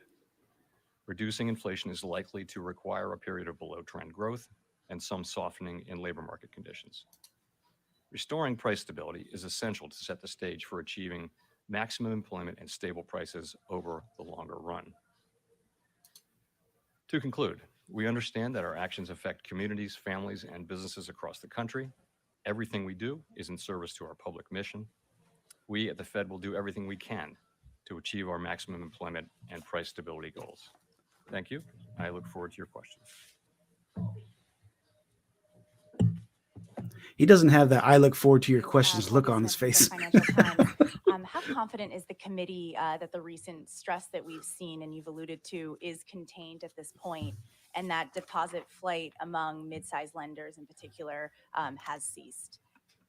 Thanks. So I guess our view is that the banking system is sound and it's resilient. It's got strong capital and liquidity. We took powerful actions with Treasury and the FDIC, which demonstrate that all depositors' savings are safe and that the banking system is safe. Deposit flows in the banking system have stabilized over the last week. And the last thing I'll say is that we're undertaking a thorough internal review that will identify where we can strengthen supervision and regulation. Just a quick follow-up. I mean, given all of the stress and the uncertainty that you've also alluded to in the statement, how seriously was a pause considered for this meeting? So we did consider that in the days running up to the meeting, and you see the decision that we made, which I'll say a couple things about.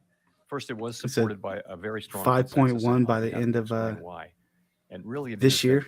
The intermeeting data on inflation and the labor market came in stronger than expected, and really before the recent events, we were clearly on track to continue with ongoing rate hikes. In fact, as of a couple of weeks ago, it looked like we'd need to raise rates over the course of the year more than we'd expected at the time of the SCP in December, the time of the December meeting.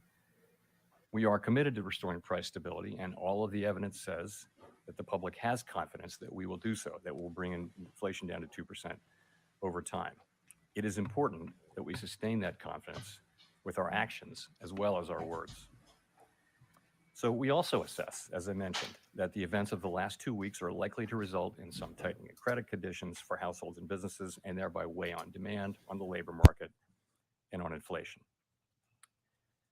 Such a tightening in financial conditions would work in the same direction as rate tightening. In principle, as a matter of fact, you can think of it as being the equivalent of a rate hike, or perhaps more than that. Of course, it's not possible to make that assessment today with any precision whatsoever. So our decision was to move ahead with a 25 basis point hike and to change our guidance, as I mentioned, from ongoing hikes to some additional hikes, maybe some policy firming may be appropriate. So going forward, as I mentioned, in assessing the need for further hikes, we'll be focused, as always, on the incoming data and the evolving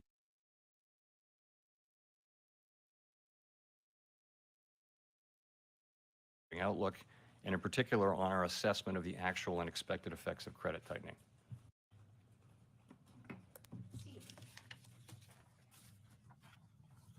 Mr. Chairman, can you explain the difference between ongoing rate increases and firming? Does firming imply a rate increase per se, or could policy firm without you increasing rates? No, I think it's meant to refer to our policy rate. Really, I would focus on the words may and some, as opposed to ongoing. So we clearly were, what we were doing there was taking on board trying to reflect the uncertainty about what will happen. I mean, it's possible that this will turn out to have very modest effects. These events will turn out to be very, very modest effects on the economy, in which case, and inflation will continue to be strong, in which case, the path might look different. It's also possible that this potential tightening will contribute significant tightening in credit conditions over time, and in principle, if that means that monetary policy may have less work to do. We simply don't know. So, do you have concerns that the hike you did today could further exacerbate the problem in the banks? The guy asking the question No, sounds like he's eating a with our burger. monetary policy, we're really focused on macroeconomic outcomes. In particular, we're focused on this potential credit tightening and what can that produce in the way of tighter credit conditions. I think when we think about the situation in the banks, we're focused on our on our financial stability tools, in particular, our lending facilities, the debt, the discount window, and also the new facility.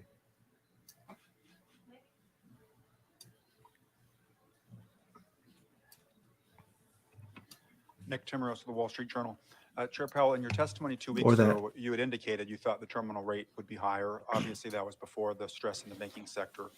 And I realize there's a lot of uncertainty, but can you explain at all to what extent your forecasts or those of your colleagues or those of the board staff incorporated today a material tightening of credit availability because of the stress in the banking sector, or are you waiting to see it in the data before you incorporate that potential tightening into your forecasts? So, we've just come from an FOMC meeting, and, the people who write the minutes will be very carefully counting. But I'll tell you what I heard. What I heard was a significant number of people saying that they anticipated there would be some tightening of credit conditions, and that would really have the same effects as our policies do. And that therefore they were including that in their assessment, and that if that turned out not to be the case, that in principle you'd need more rate hikes. So some people did reflect that in their SEP forecasts. I think there may also just have been, remember, this is 12 days ago. We're trying to assess something that just is so recent, and it's people. It's very difficult. There's so much uncertainty. So December was a good place to start, and we wound up with very similar outcomes for December.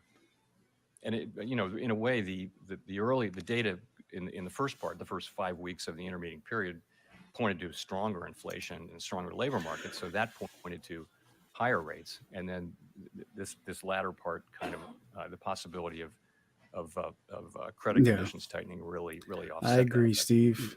To follow up, have you considered at all whether your primary tool, the funds rate, is going to be enough to sustain the kind of tighter financial conditions that you believe will be necessary without doing significant damage to the banking sector? Have you, for example, considered changing reserve requirements, selling assets out of the system, open market account, as a way to better achieve tighter financial conditions that don't accelerate deposit erosion, for example, from banks? We know that we have other tools in effect, but no, we think our monetary policy tool works, and we think many banks, our rate hikes were well telegraphed to the market, and many banks have managed to handle them.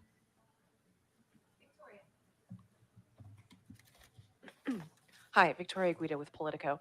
I wanted to ask, you, along with the FDIC and the Treasury, the Fed Board decided to invoke the systemic risk exception to allow uninsured depositors to be protected at these two banks. And I was just wondering if you could speak to why that decision was made. Was it purely a confidence issue, or was there a concern that there would be some sort of economic contagion or financial contagion from the failure of these banks? The issue was really not about those specific banks, but about the risk of a contagion to other banks and to the financial markets more broadly. That was the issue.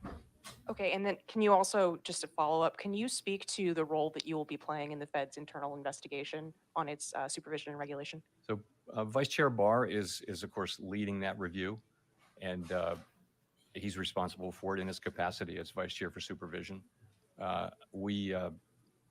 I realized, right away that there was going to be a need for a review. I mean, the question we were all asking ourselves over that first weekend was, how did this happen? And so what we did was early Monday morning, we sat down and said, let's do this. And he was obviously going to lead it in his capacity. So I don't, my role was to announce it, and I get briefed on it, but I'm not involved in the work of it.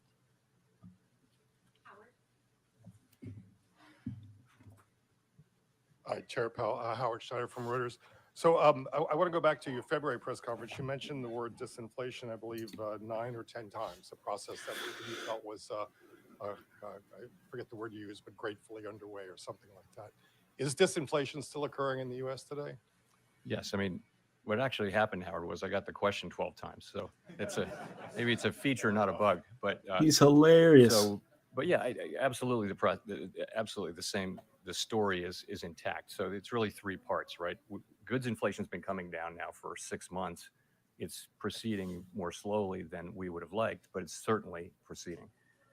Housing services is really a matter of time passing. We continue to see the new leases being signed at much lower levels of inflation. So that's 44% of the core PCE index, where you've got a story that's ongoing. Where we didn't have in February and we still don't have now is a sign of progress in the non-housing services sector, and that is that's just something that will have to come through softening demand and perhaps some softening in labor market conditions. We don't see that yet, and that's of course 56% of the index. So the story is pretty much the same. I will say that the inflation data that we got, to your point, really pointed to stronger inflation. If I could follow up on that, I was curious why you don't see more coming from the credit crunch, because it seems to me that's something that you'd actually welcome to a degree and expect. And are you not seeing more coming from that because you don't know, or because you just don't want to have another round of wishful thinking? So it's really just a question of not knowing at this point. There's a great deal of literature on the connection between tighter credit conditions, economic activity, hiring, and inflation. Very large body of literature. The question is, how significant will this credit tightening be, and how sustained will it be? That's the issue, and we don't really see it yet. It's so people are making estimates. People are publishing estimates, and it's very kind of rule of thumb guesswork almost at this point. But we think it's potentially quite real, and that argues for being alert as we go forward, as we think about further rate hikes. For us, we'll be paying attention to the actual and expected effects from that.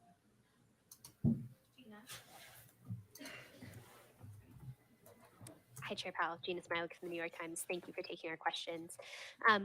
I wonder if you could talk a little bit, I know that you've got your internal review coming, but I wonder if you could talk a little bit about what you think happened with oversight at Silicon Valley Bank, and whether this suggests that something about regulation and supervision needs to actually change going forward. And I wonder, how can the American people have confidence that there aren't other weaknesses out there in the banking system, given that this one got missed, as you noted? So let me say what I think happened, and then I'll come to the questions around supervision. So at a basic level, Silicon Valley Bank management failed badly.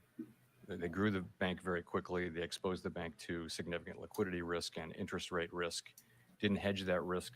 We now know that supervisors saw these risks and intervened. We know that the public saw all this. We know that SVB experienced an unprecedentedly rapid and massive bank run. So this is a very large group of connected depositors, concentrated group of connected depositors, in a very, very fast run, faster than the historical record would suggest. So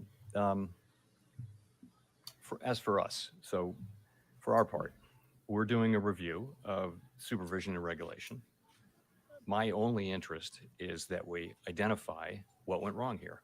How did this happen is the question. What went wrong?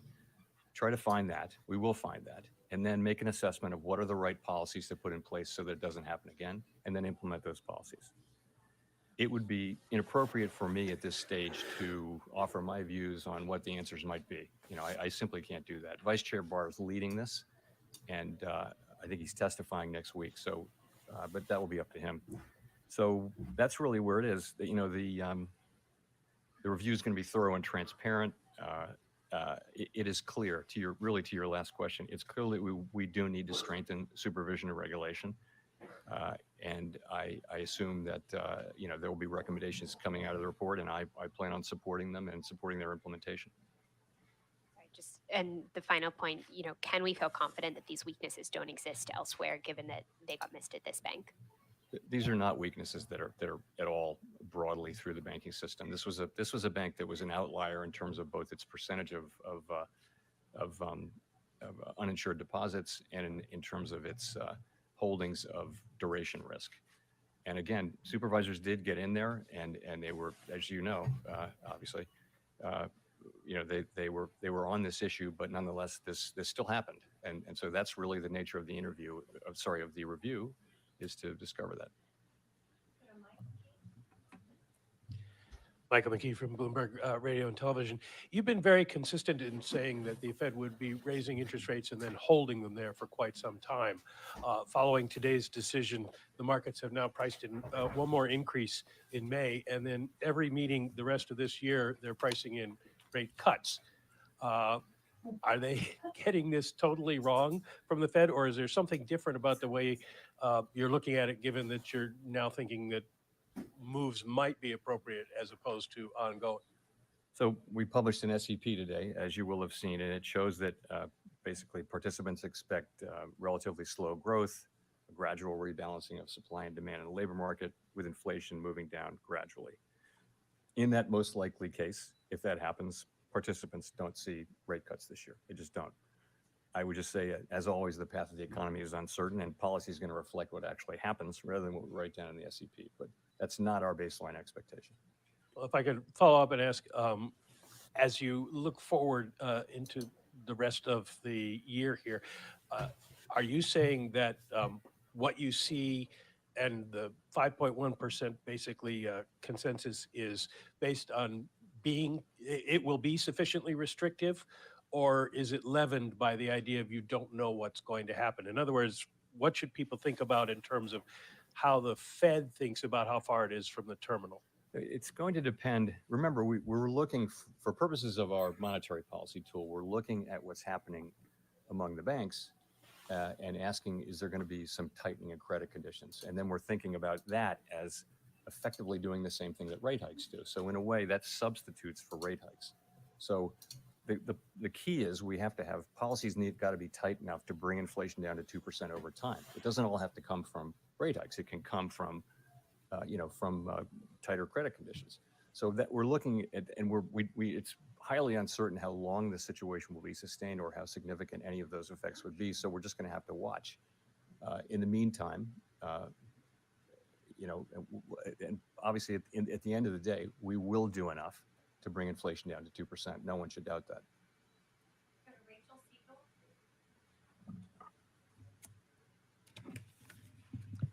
Hi, Chair Powell. Rachel Siegel from the Washington Post. Thank you for taking our questions.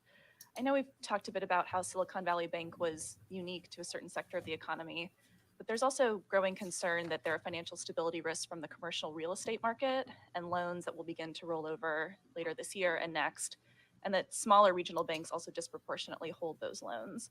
Is there a risk that could mimic the kind of what we saw with SVB to banks that disproportionately are focused in commercial real estate? So, we're well aware of the concentrations people have in commercial real estate. I really don't think it's comparable to this. The banking system is strong, it is sound, it is resilient, it's well capitalized, and I really don't see that as at all analogous to this. Question, would you be open to an independent investigation separate from the Fed's probe? I welcome. It's 100% certainty that there will be independent investigations and outside investigations and all that. So we welcome, when a bank fails, there are investigations, and of course, we welcome that. Thank you, Mr. Chairman. Edward Lawrence from Fox Business. Inflation has been rather sticky, so do you need help from the fiscal side to get inflation down faster? We don't assume that. We don't give advice to the fiscal authorities, and we assume that we take fiscal policy as it comes to our front door, stick it in our model along with a million other things, and we have responsibility for price stability. The Federal Reserve has responsibility for that, and nothing is going to change that. So we will get inflation down to 2% in time. And if I can follow on that, but they're working, the spending that's happened is working against what you are doing, right? So it's prolonging inflation? If you have to look at the impulse from spending, because spending was, of course, tremendously high during the pandemic.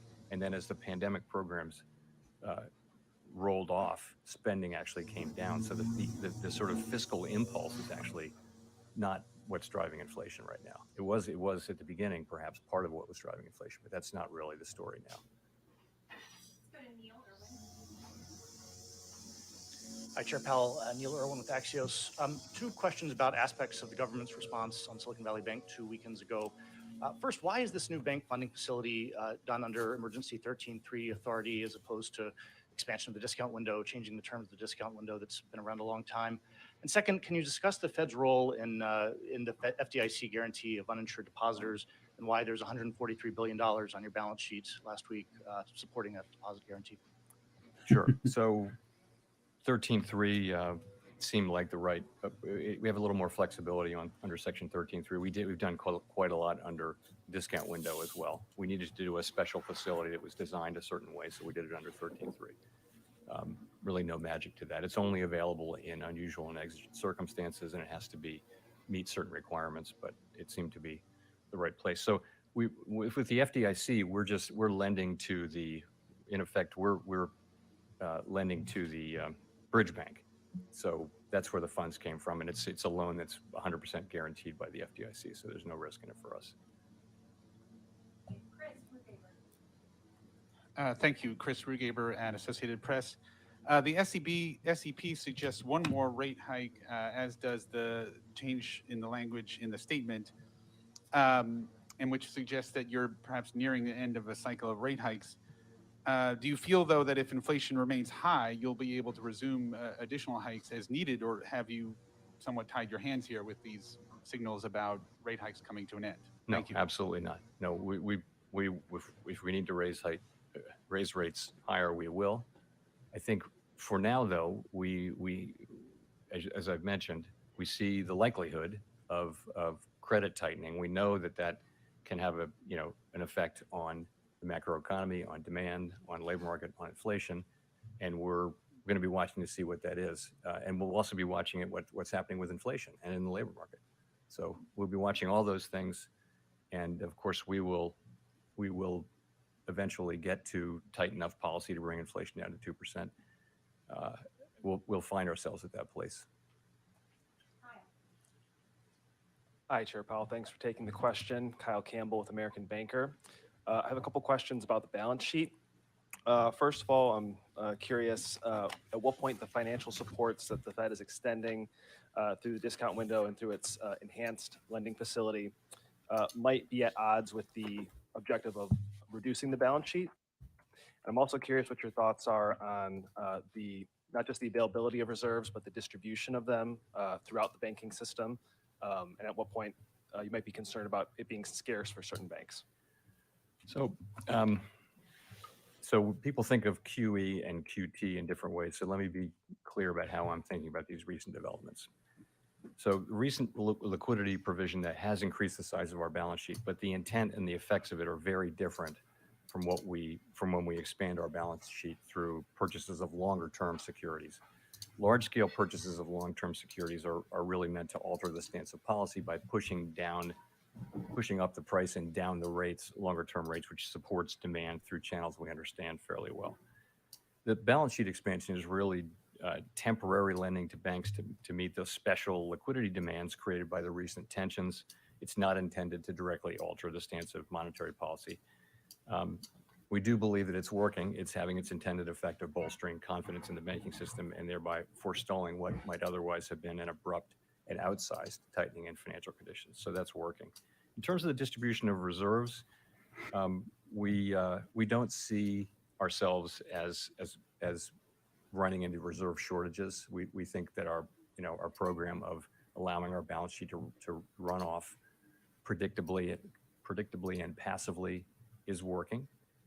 And of course, we're always prepared to change that if that changes, but we don't see any evidence that that's changed. Hi, Chair. Katerina Saraiva with Bloomberg News. The minutes of the January-February meeting, the last meeting, indicate that you discussed the possibility of runs on non-bank financial institutions and the impact of large unrealized losses on bank portfolios. Can you talk a little bit more about that discussion, kind of what was talked about in light of that? And then why didn't the Fed, do anything about that at that point to ultimately prevent, what happened this month? I mean, to be honest, I don't recall the specifics of that. It's quite an interesting 7 weeks, but I will tell you though that there have been presentations about interest rate risk. I mean, it's been in all the newspapers. It's not a surprise that there are institutions that have that have had unhedged long positions in long duration securities that have lost value as longer term rates have gone up due to our rate increases. So that's not a surprise. I think, as you know, as it is now on the public record, the supervisory team was apparently engaged, very much engaged with the bank repeatedly, and was escalating. But nonetheless, what happened happened, and so that's really the purpose of one way to think about the review that Vice Chair Barr is conducting, is to try to understand how that happened and try to understand how we can do better and what policies we need to change. I mean, one thing is the speed of I'll come back to that, the speed of the run. It's very different from what we've seen in the past, and it does kind of suggest that there's a need for possible regulatory and supervisory changes, just because supervision and regulation need to keep up with what's happening in the world. Can you confirm whether or not the board knew about these escalations by the examiners in San Francisco? I will have to come back to you on that. Hey, what up, Waddy? What is going on? We're just checking out Simon Urbanovich with The Economist. Thank Jerome. you very much. Chair Nice Powell, you speech. stated twice today that all depositors' savings in the banking system are safe. Are you saying that de facto deposit insurance covers all savings? Shouldn't Congress have a say in that? And just by way of example, if a bank with less than $1 billion in assets failed, are you promising to bail out all of its depositors?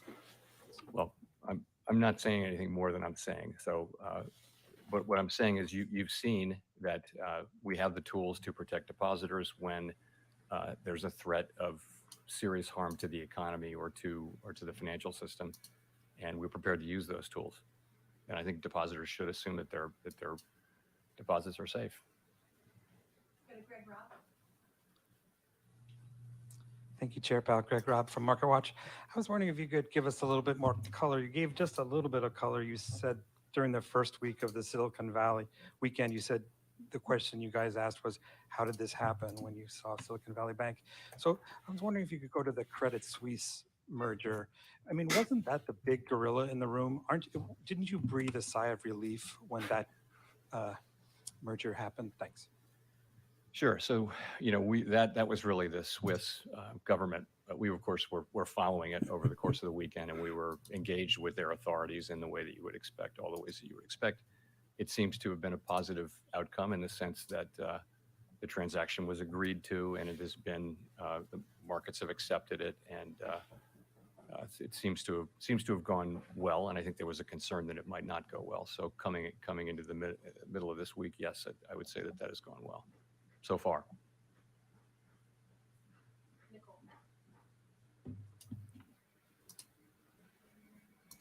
Hi, thank you, Chair Powell. Nicole Goodkind with CNN Business.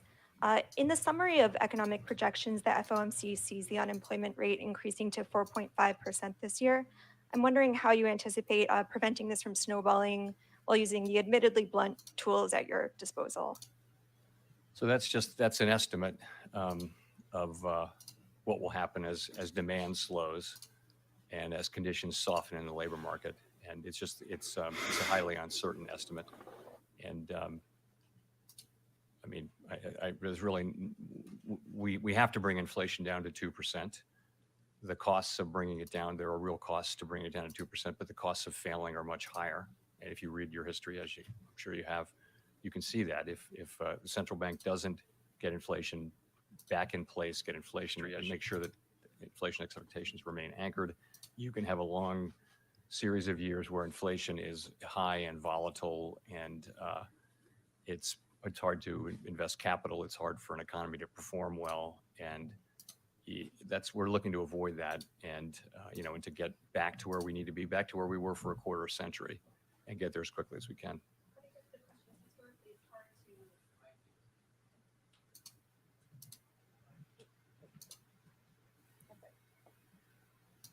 Historically, it's been hard to contain unemployment, and the question is, do you worry about some sort of snowball effect, and how do you factor that into your projections and your thoughts? It's looking that way, Depends Waddy. on whether so recessions tend to be nonlinear. It's already and at so 27. They're very hard to model.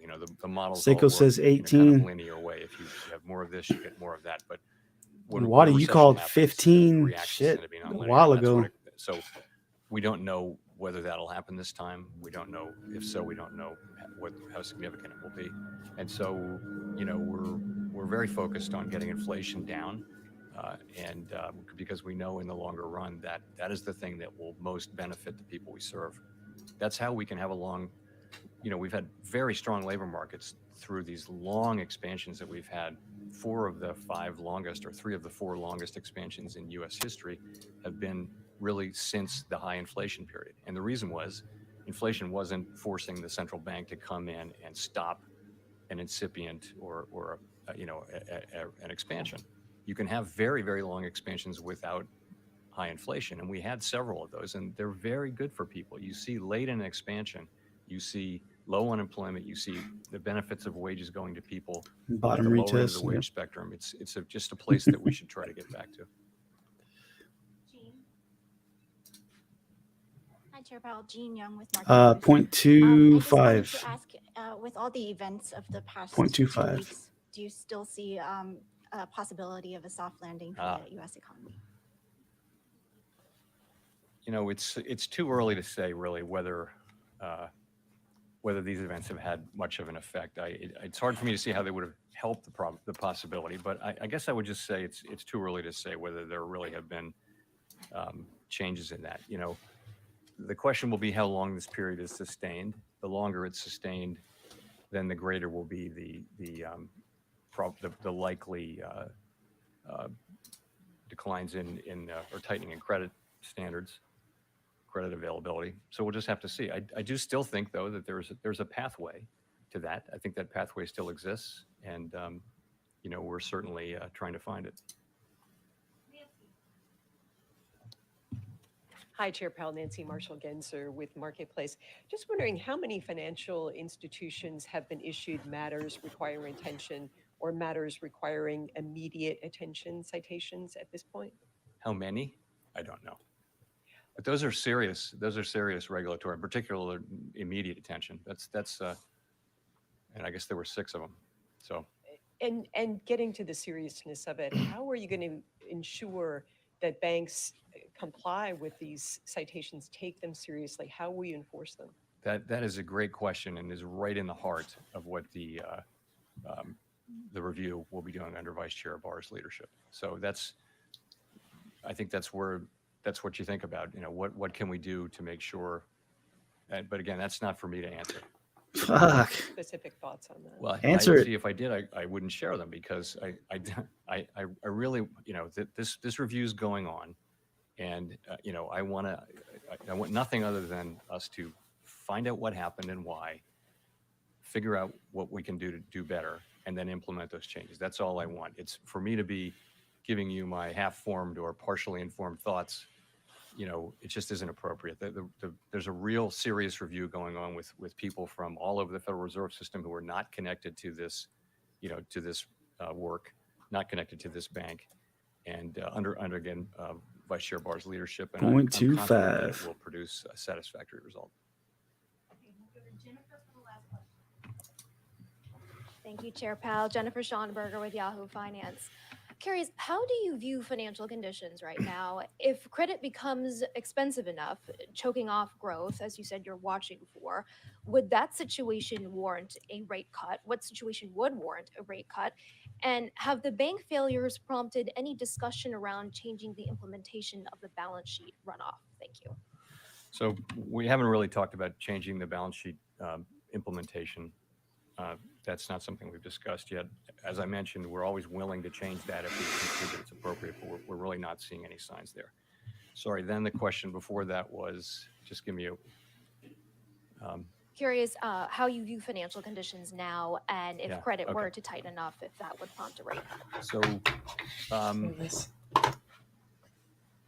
financial conditions seem to have tightened, and probably by more than the traditional indexes say, because the traditional indexes are focused a lot on rates and equities, and they don't necessarily capture lending conditions. So we think that, though. So there are other measures which if they're focused on, bank lending conditions and things like that, they show some more tightening. The question for us, though, is how significant will that be, and what will be the extent of it, and what will be the duration of it, and then once you know that, there's a fair amount of research about how that with broad uncertainty bands, how that works its way into the economy over what period of time. And so, so we'll be looking to see the first part of that, like how serious is this, and how does it look like it's going to be sustained? And if it is, it could easily have a significant macroeconomic effect, and we would factor that into our policy decisions. I mentioned with rate cuts, rate cuts are not in our base case, and so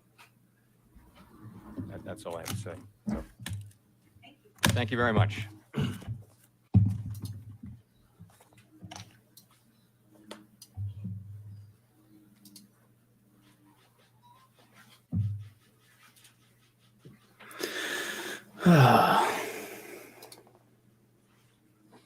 Elmo, what is going on? What's going on, Elmo?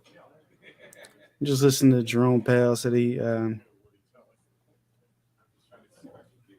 the interest hikes 0.25 basis points.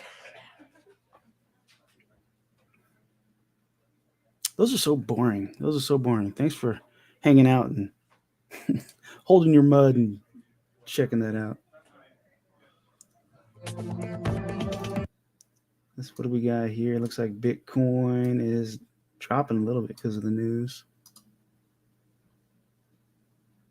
27,000. Seiko called 18. I think Wally said 25. ETH 10K. Shit, I don't know. Where's it at right now? 17.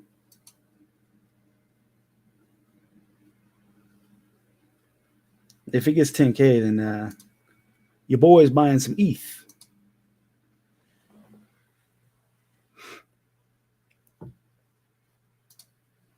Good short, Waddy. Oh, let's check it out. I want to see it. Oh, Waddy, if you're still here. Oh, you're still here. Check this out, Waddy. So this is the stream avatars. So everybody in the stream has their own avatar. Let me move out of the way. Whoa. So everybody in the stream has their own avatar. It looks better whenever I use OBS because it's a transparent. It's a transparent overlay, but everybody, you can kind of control them with commands like exclamation mark, whatever, sit, stand, fight. You can duel. I can put you guys in a battle royale. So I was thinking maybe something for giveaways. This would be a cool way to do giveaways. You see Elmo, Seiko, everybody's dropping and they'll fight and there'll be a winner. There's a bunch of different commands and you earn Chaka coin. And the Chaka coin, you can buy different avatars, different colors on your avatars, different weapons, different stuff to use. It's pretty cool. Kind of looks better when it's an overlay on the OBS, but I'm using StreamYard today because I accidentally deleted a video yesterday because I'm new to OBS. So I had a little confusion with the OBS and StreamYard and deleted it live. I was like, damn it. But there's audio, sound. There's audio on here, like sound effects. Chaka turn the chat against each other. Yeah. Make everybody fight. Don't let me die. Too late. Gotcha. Yeah, this is pretty cool. And then I see right here in the chat, it'll say Chaka Crypto has won the battle, won 500 Chaka coins. And I can move these dudes around, do whatever. It's a cool way to get the chat to interact. I can change the size of the avatars. I can scale them down. Damn, tiny. Scale them down, just whatever, to make room for the stream or whatever. But different commands, like it has fart noises.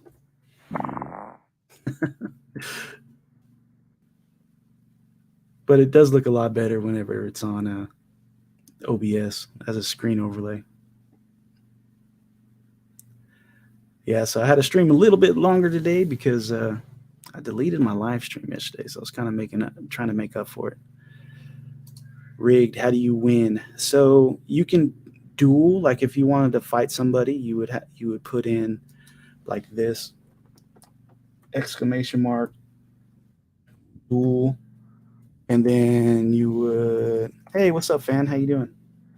Duel, and then like I'll put ASMR fan,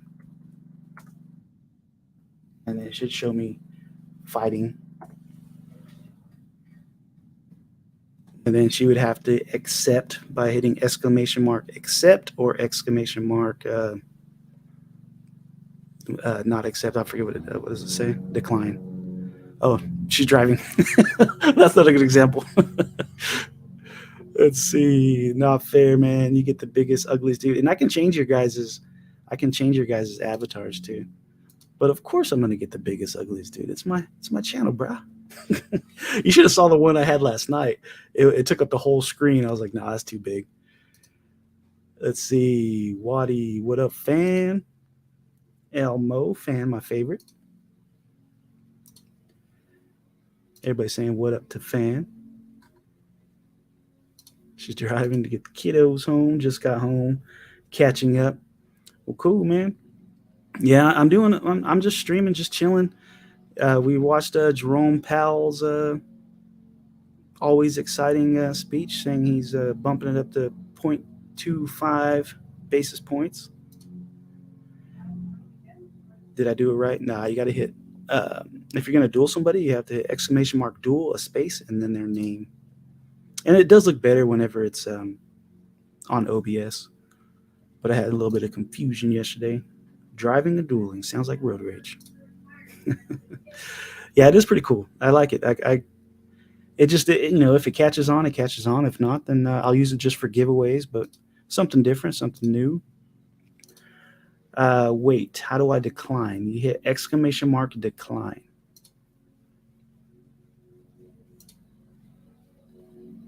And then I can do like a battle royale here, and then I can get you guys some different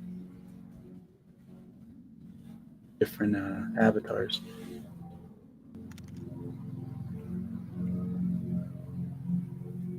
And if you wanted to shop for different skins, the more you chat, the more coins that you get. If you win a battle royale or win any of the games, the more coins you get. You just get coins for participating, and I can always just give you coins, give you different currency, and you hit exclamation mark shop, and different options will come up. You can buy skins, colors, weapons, whatever, bunch of different stuff. Right now, it's just a battle royale. Steve the Canadian, the Hulk.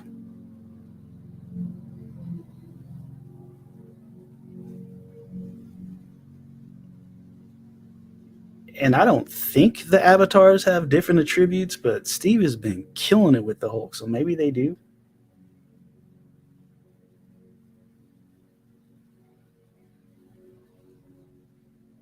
Yeah, I can't wait to start using this for like giveaways or it's cool. Something different. Let's see, we got Elmo. Quit beating up on me. I'm not even playing. I don't have a character. Can't duel. What's not there? Yeah, you're right here. You're right here, MK. I could change you up. Let's see if I can change.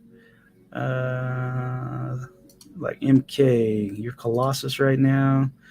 I can change. These are all the different avatars I have. I can put you as Juggernaut. Let's put MK as Juggernaut. I can pin you guys up to the screen. Like I can pin Waddy up here for like 10 seconds. Dang it, just saw your name. It put me down. Yeah, but these are cool. And there's different games you can do. I know there's the gambling. There's bets, slots. You can change different backgrounds. There's like Halloween background on there. But on the overlay, if you have Halloween, like with the different trees, it kind of gets in the way of the stream. So I got to mess around with it just a little bit more.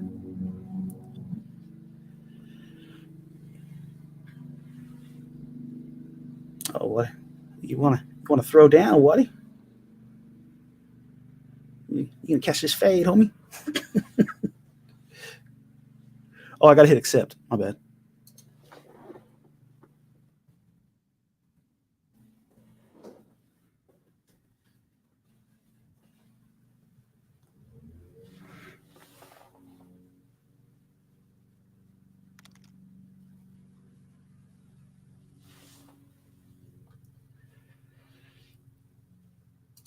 Yeah, Waddy's Sabretooth. Elmo is Cable. MK's Juggernaut. I could do like a mass bomb. I could do a couple cool things. Let's see. This kind of blows everybody up.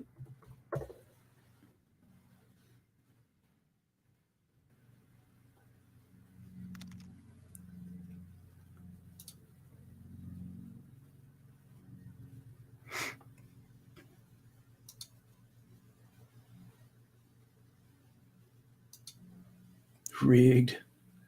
I'm gonna see real quick if how that announcement's affecting everything. Down to 20s.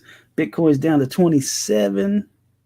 Ethereum 17. BNB 324.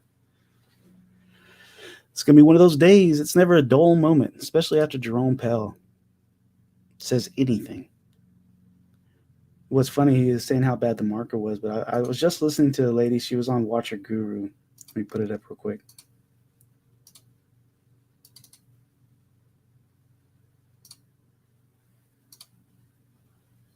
Saying everything's fine, everything's good. Right here.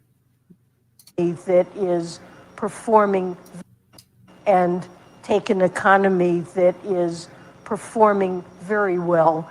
We've had the fastest recovery from a downturn that we've ever seen, and the fastest recovery of any nation around the globe. The unemployment rate is near a 50-year low. The economy is doing well. Yeah, and then Jerome Powell comes out. I guess it's doing. I mean, yeah. Tim, what is going on? Tim Shea in the house. Tim Shea is rogue. Tim saying what up to Fan, what up to Elmo. Everybody saying what up to Tim. What a joke. Word. I just got done saying never a dull moment, never a dull moment. If anybody wants to jump up, we're just hanging out. I got to get my watch hours up, man. And then plus I deleted my damn stream yesterday on accident because I'm getting used to, if you just came in, I told this earlier, but so I've been using this right here. This is the stream avatars. It's everybody in the chat gets an avatar. You can control it by using command prompts. And I can do giveaways and different things. Just a different way to get the chat, just keep them interactive and something a little bit fun, something a little different. It's supposed to be an overlay over OBS. I had it working last night, deleted my stream because if you're using StreamYard, and that's what I started off with. I used StreamYard. I set up my stream, had everything going, thumbnail, it was ready to go. And then I decided to use OBS because of this overlay. So instead, I used OBS. I went to manage my broadcast, and I linked it up with the StreamYard stream. And I started it that way. We had our stream, ended it. Everything was saved on my YouTube. And then later on that night, I was in my StreamYard, wanted to add more streams. And I seen that the stream that I used for this, the Tech Tuesday stream, was open, and it was saying that it was late. You know how if you ever use StreamYard and you have a stream that's late, it says that it's playing, the stream is supposed to start or whatever. Well, that bugs me because I get a lot of streams, and I went to I deleted that stream, not knowing that it's connected to the stream that's on YouTube, and I deleted it. So now I know. Learned a lesson. X-Men engagement farming. It's not just X-Men. I got Mortal Kombat. Any game you think of, it's pretty much on here. That stinks that you lost. I know. That's the first stream I've ever deleted from my channel. I'll show you guys the different packs you can get. If anybody's ever interested in this, I got this off of Steam. It costs like $15. It's called Stream Avatars, and you can download all kinds of different avatars to it. Gotta go to the Stream Workshop. There's tons of stuff. This is all community-made avatars. Some are better than others. Got to cook dinner for the fam. See you guys. See you later, Elmo. Take care, buddy. Thanks for jumping in for a little bit. Yeah, all these different avatars that you can choose from. I wish there were some that were more realistic. I guess the old school Mortal Kombat looks all right. But just something for the chat to mess around with. There's the Mortal Kombat ones. There's a bunch of different stuff you can do. And I haven't really got into this part. I can make my own emotes. Yeah, there's Street Fighter 2. Street Fighter. Watch, I'll go ahead and download one, show you how quick it is. See if I can put in Street Fighter.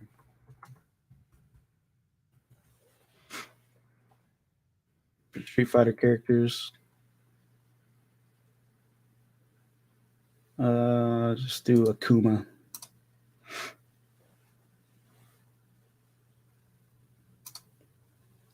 So far, it's kind of, it's pretty simple to use. Then just connect it. It connects. You got to link your YouTube to it or whatever you're streaming, Twitch.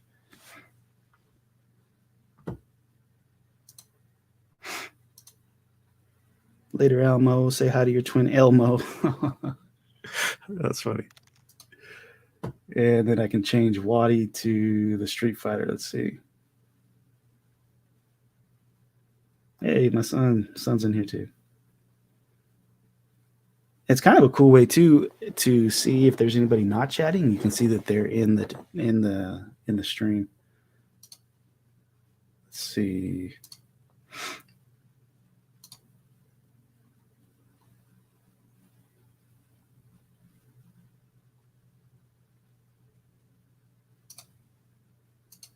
And sometimes it doesn't pick up everybody.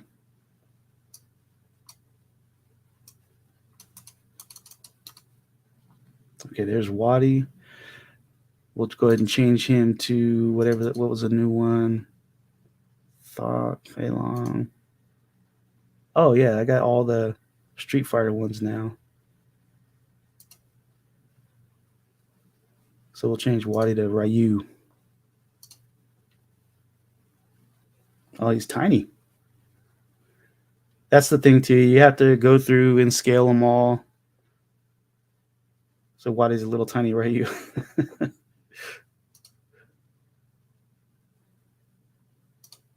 Good. Moving over to Colossus.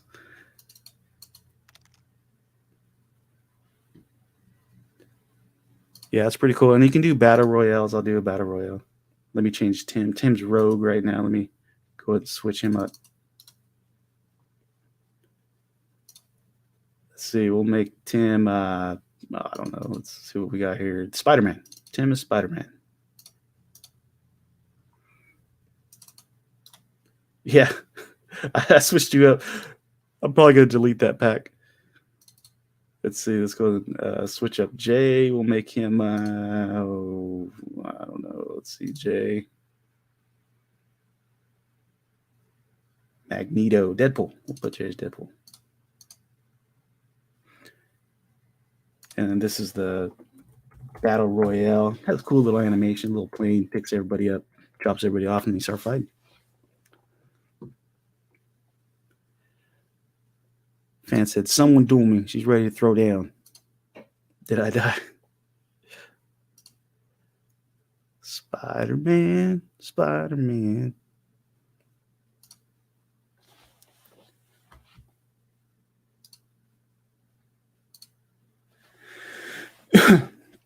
And then once I get the shop up, I think the shop works. I know Crypto Realist was on here earlier, and he kind of figured it out. Any action you do, it's got to be exclamation mark, and then there's like move, jump, sit, stand. There's a fart action. There's a hug, dance. Like I can do a mass dance and get everybody to dance. Which if I get new subscribers, I think I set it up right to where might just be on OBS, but to where an alert will come up and then everybody starts dancing, stuff like that.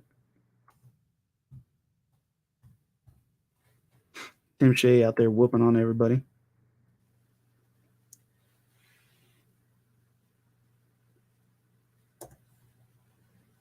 See, that's the mass dance. I guess that's them dancing. Let's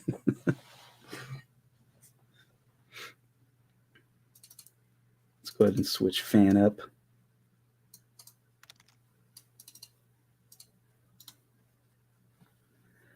Let's give fan. We got Rogue. Storm. Let's go with Storm.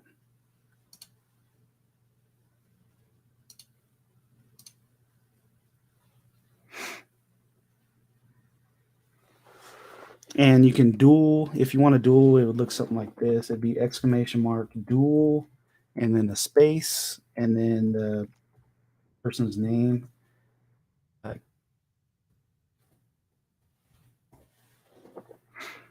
So I went to, oh, I did it wrong. There's got to be a space. Rule space, and then put in the person's name.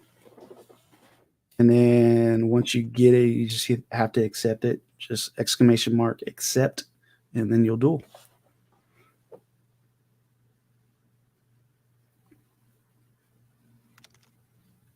Fan out here whipping everybody. And I should put an amount on there. Right now, you don't win anything for for fighting, but I can always change that. Fan busting up Waddy. And Cake said, "What up, Shaman?" I don't think Shaman's in here. See, that's kind of cool. That so right now, everybody in the chat has an avatar, so you can see who's in the chat right now.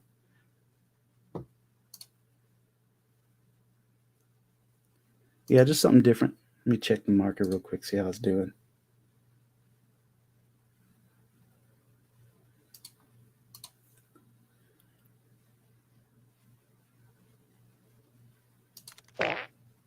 Hey, someone just farted. That could be bad if I'm doing an AMA and everybody uses the fart sound. That's funny. I can lower the volume on that and adjust it all. Dual Jason. Man, that was a weapon. Yeah, and there's a plethora. There's a plethora of different fart noises. It's like Baskin Robbins of farts. I'm digging it. Is that Asian Kung Fu fan? Wow.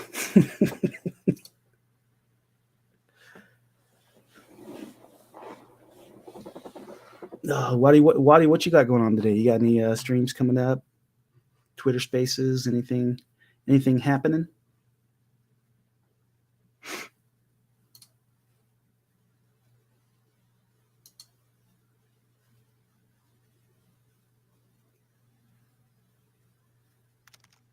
I need to get some music on here.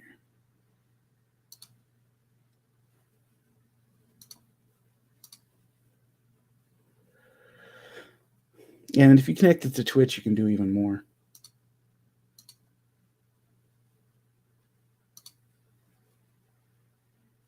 Problems and a bitch ain't one.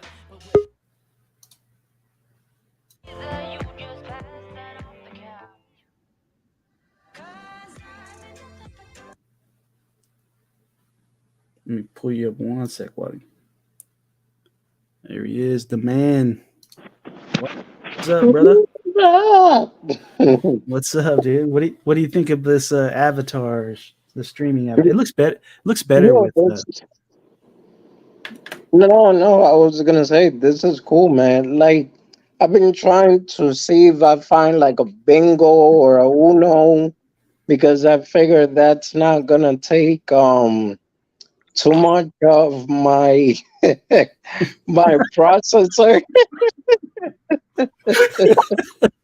Yeah. Oh, that's funny. Yeah, you imagine on screen somebody say, "Wait, hold on, I think I hear something."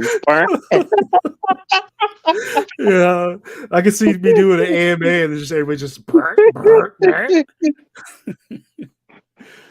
Let's see what we got here.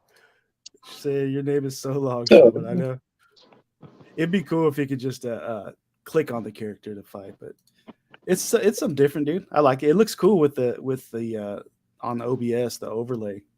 I need to change accounts. Yeah. Man, I can't believe I deleted my video, man. Yeah, bro. How the hell you did that, man? Here, I'll show you. I'll explain it because I'm such a dummy. Let me see.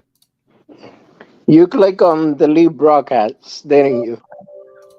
I did, but there's a reason why. Fan Okay. cheated. Let me get one more fart sound in there.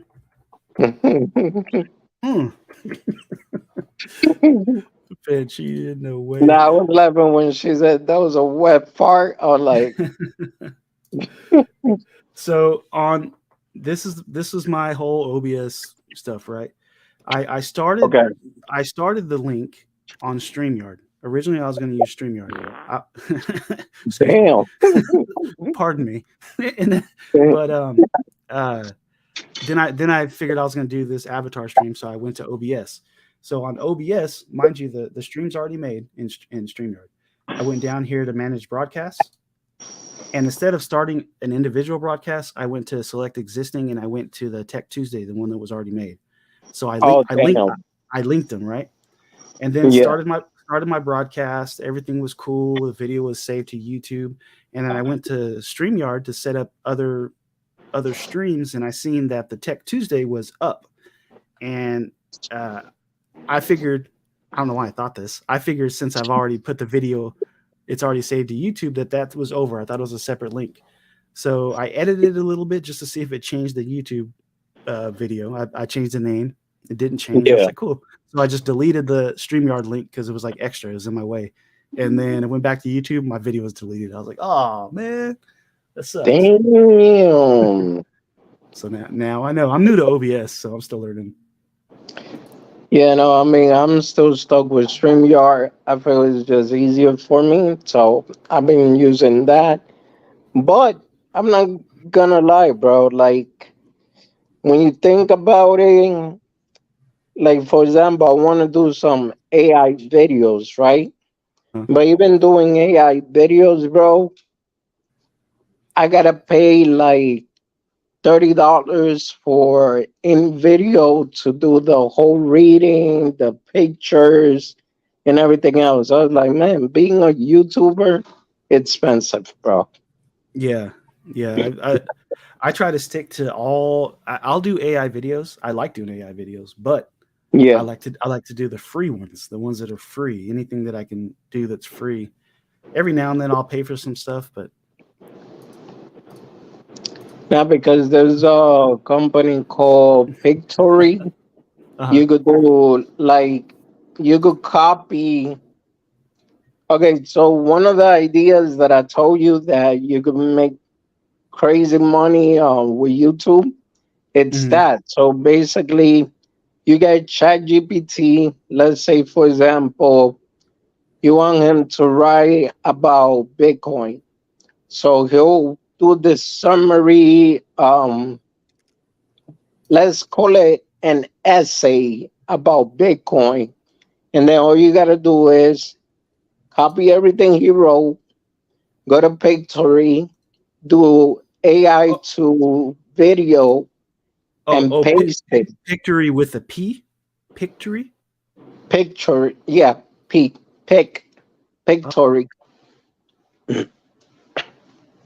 That's cool. So, as you go reading the words, like let's say, for example, if it says market, it will show a picture of market. If you say strong, probably somebody lifting up something, and it automatically picks up the words that's in the letters, and Oh, then they okay. combine it with pictures. Oh, nice. Yeah, so I've been like doing some research on that stuff because I wanted to make my channel more, one, entertainable, and two, to attract more audience. Yeah. So Yeah, this is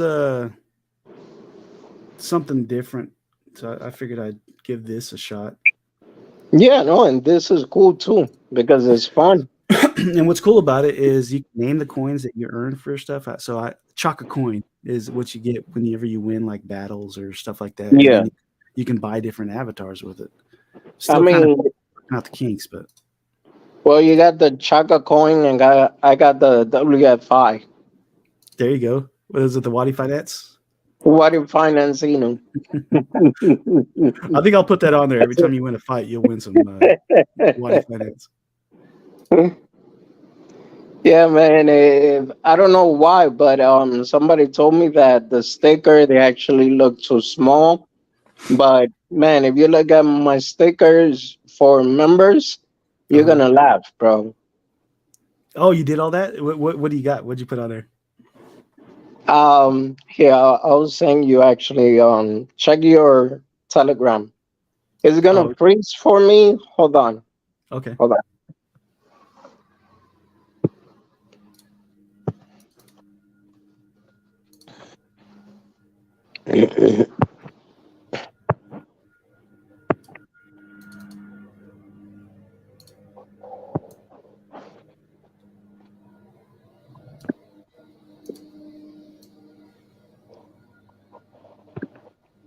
I don't know if you can still hear me. Yeah, I can hear you. Okay, cool. Okay, hold on.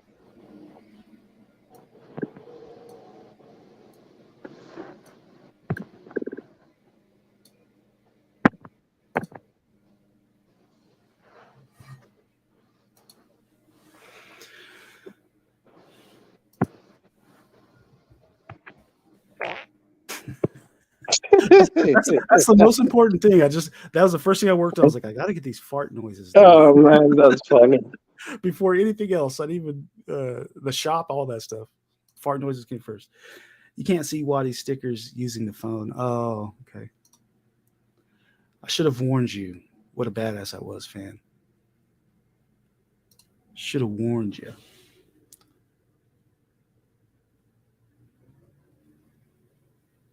Yeah, I don't like the Street Fighter ones. They're all too small. Yeah, you froze a little bit, Wadi. I'm gonna go ahead and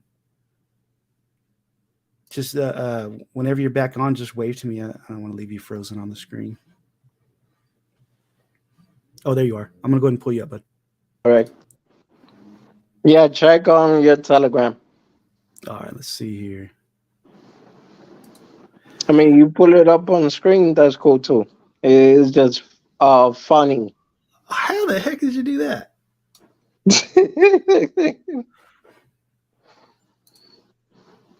That's awesome.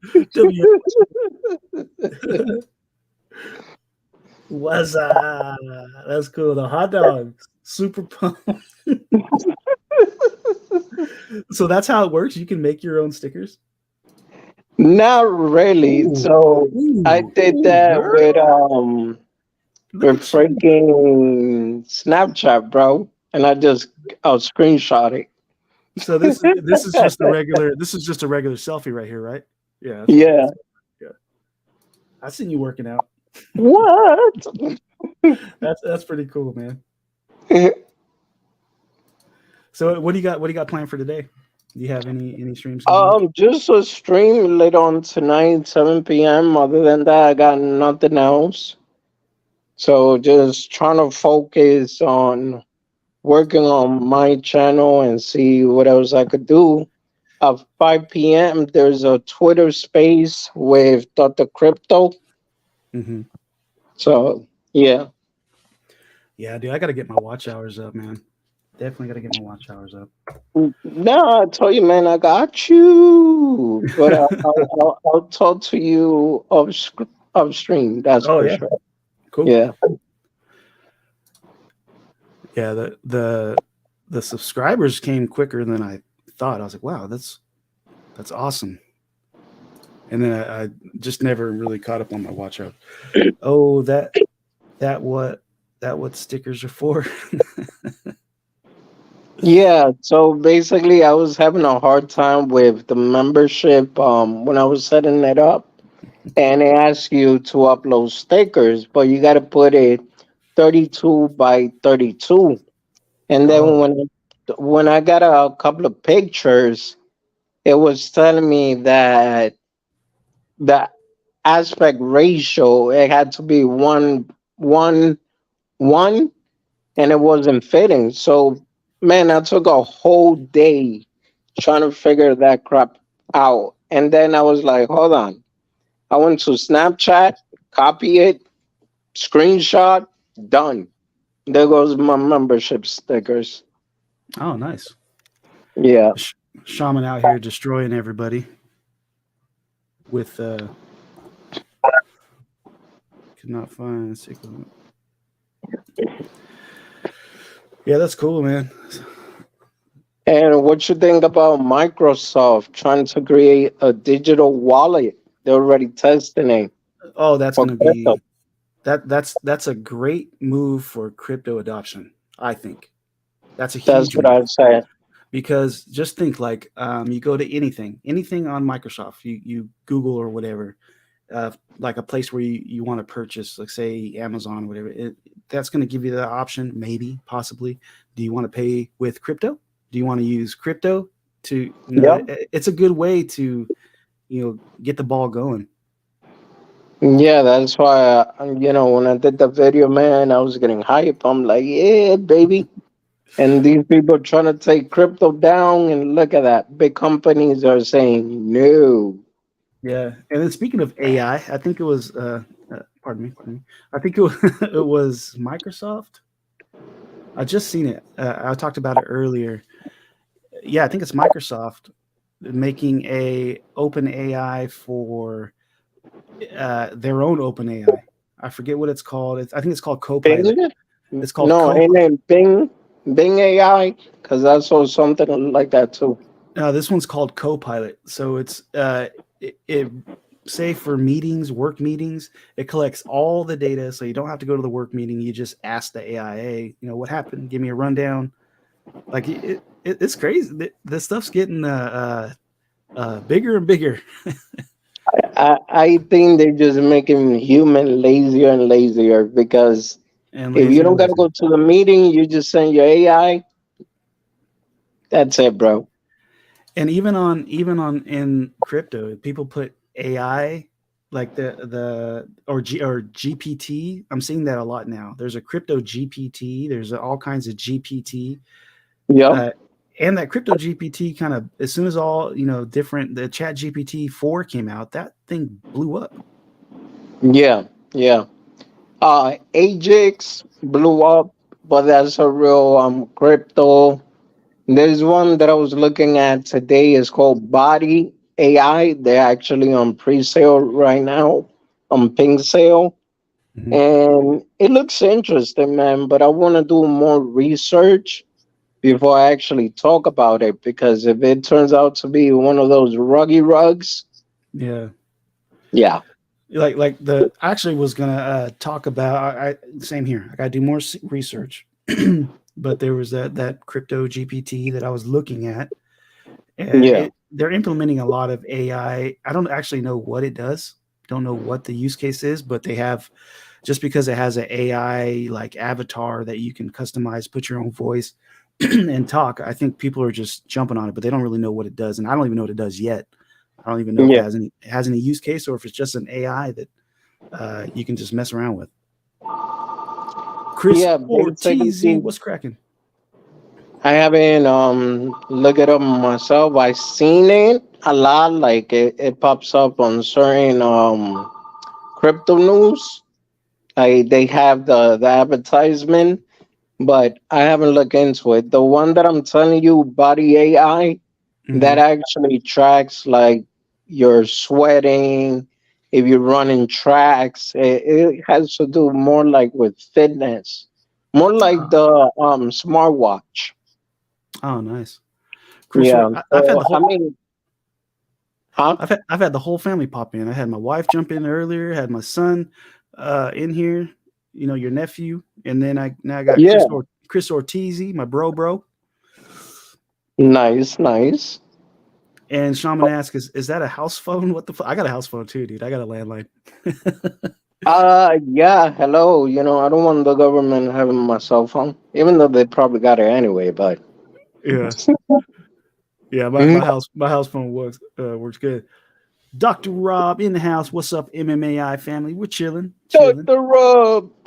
Messing around with this new it's called Stream Avatars. It's actually made for OBS. It's an overlay, but everybody in chat gets an avatar. Like, let's find Dr. Rob. Dr. Rob, you're all I gotta fix that. I gotta make him a bigger character. Let me go and pin him up. Don't they got an old man for Dr. Rob? Because he was calling me old this morning, but he's older than me. and that's not me or Waddy farting. These characters have an option to make the fart noises, and there's a plethora of different various fart noises that you can mess around with. Yo, Chaka, don't lie, bro. I smell it over here, man. But it's a good way. It's a good way to sneak one out on stream. Yeah, now I can always say, "Hey, that wasn't me. That was a stream." All right, let's see. Let's go ahead and make Dr. Rob. Let's go ahead and give him. Let's see. I already got Colossus on there. We'll go with Dr. Doom since it has Doctor in the name. Boom. Yeah, Dr. Doom. Dr. Doom. Yeah, this is pretty neat. I thought this was pretty fun. I'll figure out better things to do with it. Different use. I'm sure I can figure something out. Let's go ahead and switch. Yeah, what's your RAM speed and your graphic card? The graphic card, I got the NVIDIA GeForce 440 something. And I'm running this off my laptop. I'm not even using my PC. And it's running just fine. Yeah, my PC's down. I'm gonna get a new one. I'm getting a badass PC with the man. I think I'm overdoing it. I hit up Crypto Realist because he's like he knows computers. He's awesome. I hit him up. I was like, hey, will this work? He's like, dude, that's way more computer than what you need. I was like, that's what I want. Oh, That's yeah. exactly what I want. Not like that. So I was gonna build my own, right? And build it would have came out to 5K, which right now is not a luxury that I could do. So then I looked up at a pre-built one, which would have been very similar to the one I was planning to build. I found it for 4,300. They're expensive, man. They're expensive. Yeah, man. I mean, right now, today's graphic, they're crazy. Like, before, if you had like 4 gig GPU to 8 gig, that was enough. Nowadays, bro, you gotta have 20, 16, 24. Yeah. And I just want to be able to play. I want to be able to jump in the MMAI, the pure world, and just play it at full settings. I want to be able to play the beta, the war game, at max settings. Because right now I have to tone it down a little bit, and it affects the way it looks. The gameplay is still good, but once the player versus player comes out, I want to be able to see because I'm gonna be going ham. Trying to snipe everybody out. I mean, I played it over here. The only thing that for me, bro, it was moving too fast. I'm like, when I'm trying to shoot somebody, they freaking already turn around behind me. Plop, I die. I'm like, wow. It's quick. It's quick because Yes. the beta is such a small map. So I can't wait for the larger maps to come out, like the one that they show on the preview when it's an open field and everybody's running Oh around, yes, where I can yes. actually hide behind a bush and just snipe and just No, chill. it's funny because I was thinking the same thing. Like when I used to play Call of Duty, that was one of my favorite thing. I would find one of the building, go to the top, and just start Hmm. sniping people. Yeah. The same thing with Grand Theft Auto. Whenever there was like a mission, had to do like a gang war or something, I would go to the building on top, boom, start sniping. Yeah. Yep. That, yeah. I just can't wait. I want the bigger maps. Can't wait for that. And then the different types of games that they put in there. I'm curious of what they're going to implement. Are they going to have like capture the flag, team death matches, like an all out? How big are the player versus player teams? How big are those going to be able to get? Can it be like 50 on 50, or is it just going to be like 5 on 5? Yeah, yeah. Can't wait. I mean, I think it could handle at least 20 people at a time, from what I noticed. And then the other one is I can wait for the racing game. Now, there, bro, I'm going to be playing that like crazy because I don't got to do much but hit the accelerator and just go left, right. That's it. Yeah. Yeah. I'm curious how that's going to go too. Let's see. What does Dr. Rob say? How would I be dueling using that? Okay. Yeah. Okay. To duel, you have to hit exclamation mark, type in duel. So exclamation mark duel, a space, and then the person that you want to fight. And then Shaman says he explains how he plays Call of Duty. Oh, yeah. Now, I used to love playing that, man, but I had to take a break. Started getting more into like, I don't know if you ever played Dynasty Warriors. Oh, that's the game I've like Samurais, right? Yes, bro. It looks cool. I seen it Yeah, somewhere. that's the game that I've been playing a lot. I taught my daughters how to play it. We've been playing together and stuff. So it's a easier game for me because I don't really got to move up as fast. I got a whole hour to find the generals and the king. So it's a great game, bro. So it's like quests. No, because I mean, kind of, but I've better been playing because this one right here. The it's Sea hack Sea and of Thieves. slash. Oh, hacking, yeah. Yeah. Me and my boys have been playing Sea of Thieves, playing with the kids. It's like a pirate, slow paced pirate game. You take a ship out sailing, and you go do quests and stuff. It's pretty cool. It's fun. Oh, well, I haven't tried that one. I'll probably try it and see. Because I can't keep up with the Fortnites and the stuff Nah, that they me play. neither, man. They whoop my ass on that game. I don't The know what it last is about. game, the last fighting game I played when I was still able to play. Mm-hmm.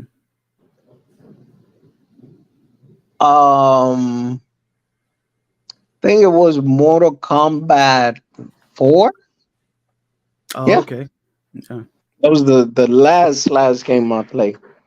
And Yeah. when it came to Street Fighter versus Capcom, no, yeah, Street Fighter versus Marvel Mm-hmm. and Capcom versus Marvel. But that was on my computer. I had a emulator. You ever use MAME Oh, 32? no, I haven't used that one. I got BlueStacks. I've been using BlueStacks. Bro, look up MAME 32. How do you spell Oh, it? if not, yeah, that's a good emulator. You'll be able to play the old arcade games, the Street Fighter game, the Teenage Mutant Ninja Turtle games, a whole bunch of them. Even the Is it? Superman games. That was my favorite. Oh yeah, Superman's cool. How do you spell it again? Is it Maine or MAME MAME32. Yo, Chaka, come on, man. I'm right on top of you, man. That smoke's hitting me, bro. Woo-hoo. So someone had eggs. Who's eating eggs? Main 32. I'll check it out. And talking about Street Fighter and Mortal Kombat, man, I remember I'm 41 years old. My brother's in the chat. He can confirm it. We used to walk, God, I don't know, all the way across town. We lived in a small town, but we'd walk all the way across town with like 75 cents just to go play Street Fighter because that just came out in the arcade. So we walk all the way across town to a Circle K just to play, play Street Fighter. And then Mortal Kombat came out at our local 7-Eleven because back in the day, 7-Eleven used to have all the good arcade games. We'd walk all the way over there to play Mortal Kombat. Yeah, those were the good old days. I'm only 4 years younger than you. I'm 36, so yeah. Oh yeah. I used to love playing Super Nintendo. Man, I had literally you would have laughed at me if you would have met me younger because I had a suitcase with all my Super Nintendo games in there. I had all the Donkey Kong, Street Fighter, Super Mario World. Oh, the Donkey Kong Land. That was cool. I remember that one. I like that one. Yeah. So Donkey Kong Country 1, 2, and 3. Yeah, Donkey Kong Country. That's what it was. Yeah. Those were like when the 3D type games started coming out. That's when they were cool. Yep. We came such a long ways from back then, man. That's crazy. I had for Nintendo, they had a Power Glove. I remember I had that. I don't know what happened to it. I must have lost it or broke it. I didn't take care of my stuff that well. But I had a Power Glove. I had there was a track and field game on Nintendo where you'd get this big old plastic mat and it had red numbers on it, and you had to like actually do the running and the jumping and stuff. It was pretty neat. Oh, nice. I got the Power Glove because of Mike Tyson's Punch Out. And that thing sucked. It didn't do nothing better. It was just a glove with a controller on it. But I got it because there was a movie called The Wizard. Have you ever seen The Wizard? It has oh God, the guy from the only wizard I seen, bro, was the Wizard of Oz. Wizard of Oz. This was a video game movie, and it was. I had to get the Power Glove after I saw that movie. I thought it was the coolest thing, and it sucked. Okay. And let me answer Dr. Rob's question. Yes, my friend, you are prehistoric old. Okay. So I'm the old head at 40, 46. Dude, you're seasoned. You're seasoned. I'm right behind you, man. I'm right behind you. Seiko said, I can't fight with the stream. Busy fighting with Prius drivers. Can't hear him coming. Let's see, Shaman, you're welcome. Tim Shea, jump. So what time's your Twitter space today? Oh, no, it's the crypto space. The fart noises are awesome. It's at 5 p.m. Oh, 5? Cool. Yeah, so I'll be joining him, and then from there, set it up so I could have a stream. I didn't get to stream yesterday. Was way too busy, crazy. And then I had to jump on Daniel's Twitter space. So yeah, fan says that she better hurry up and come out. I'm eating way too many Samoa's cookies. You know what, fan? Are they really called? I thought they changed the name for some reason. I thought they changed the name of those things now. Somebody, you know, that sounds like some type of tomato nasty vegetables cookies. Samoa's are delicious. Really? Yeah, those I want to say those are the chocolate coconut ones. Am I right, fan, or am I wrong? I thought that's what the Girl Scout. I get the Girl Scout cookies. Nah, the one that I like to eat is damn it, I forgot the brand. I think it is Pepperidge Farm, but they have the those are good hazelnuts cookies. Oh my god. Yes, the Pepperidge. I think it's Pepperidge Farm. They come in the white bag. Mm-hmm. Okay, White they have thin chocolate chip cookies. Bomb. They also got Delicious. that. Huh? They Oh, got yeah. the thin one with my favorite is the mint chocolate one. It's like a little long, and the chocolate, and I mean the mint chocolate is right in the middle of the cookies. Oh, yeah. The best. Yeah, some of those are Wait, good. what did she say? Hold on, let me go back. She says, still the same here, Girl Scout cookie. Oh, okay. And then the Thin Mints. Are you talking about the Thin Mints or something else? I like the Thin Mints, but I I like to put think those in. they are. They're like a little long, and they have the chocolate right in the middle. Oh, those are They're not different. Okay. really round, but they're not really a stick either. It's like a mix of both. Yeah, the Thin Mints, I like to put those in the freezer. I like the frozen Thin Mints. Bro, one day I bought a bag, and this is the funny thing, right? Everyone went to sleep. I was still up.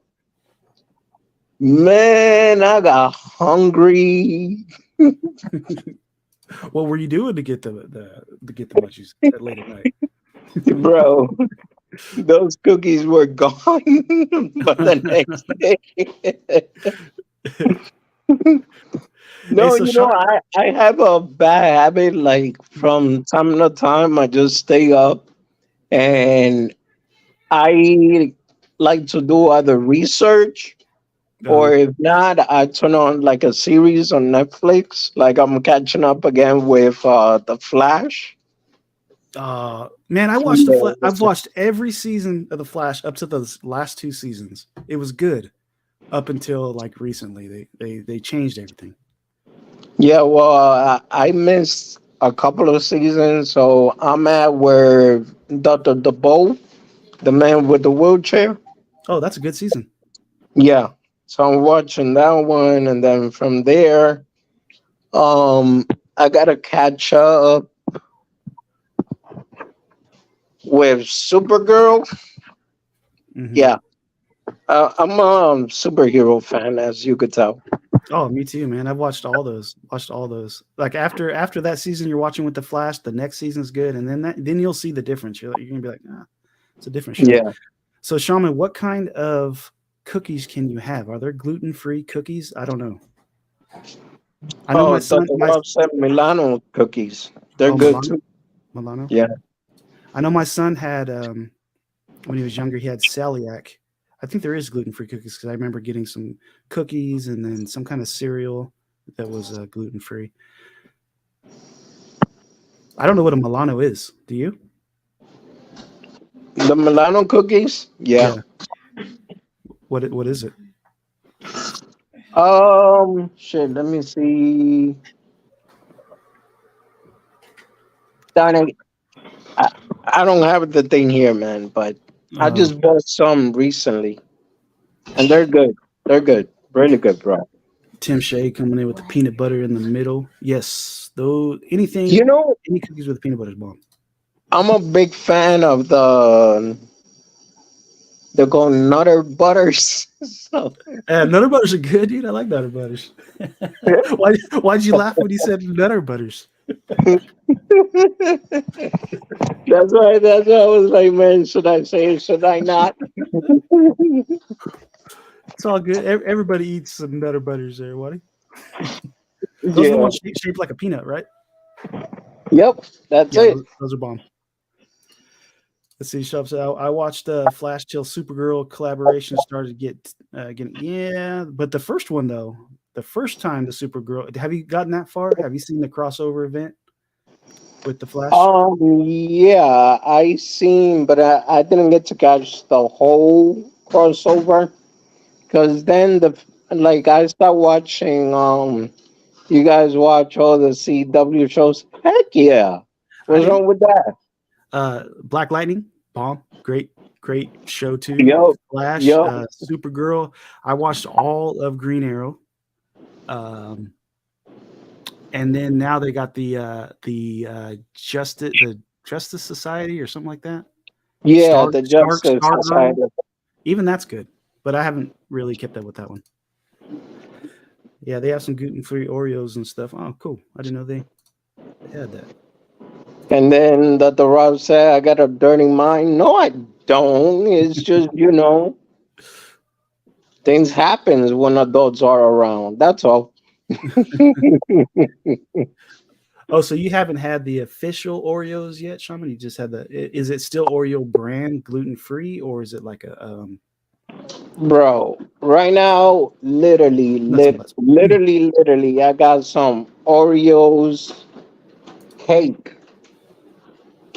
Oh, that sounds good too. Oreo cake. I have to make gluten-free pho. It's not bad. And The cream Thanksgiving. filling tastes like cake, but it's Oreo. So Fancish is gonna make some gluten-free pho. Is there gluten in pho to begin with? Is it the noodles? I wonder. Huh, I why do you? never heard of that. It's like I guess like I don't know, soup. Maybe like I don't want to compare it to some like maybe like a ramen kind of. I guess You it's know which one I tried that I never really had tried it before, and it felt so awkward? What? Tofu, bro. You know what? I've had tofu. Tofu doesn't have a flavor. Tofu absorbs flavor. So that tofu I had was decent. I went in thinking, this is gonna be gross, but it was seasoned good. But I think if you have tofu by itself, it just tastes like a sponge. Yeah. Um. The f- I don't know. Like it had like a cheese kind of feeling to it, but at the same time, it wasn't um cheese. So I just like yeah. Yeah. But yeah. And now the Fist of Power. That sounds familiar. Punisher, I saw. Jessica Jones, I saw. Oh, those were all good. Those were all good. Do you guys watch the Netflix? The Fist of You Power? sure? You I don't sure know what it's that not is. Kung Fu Fist?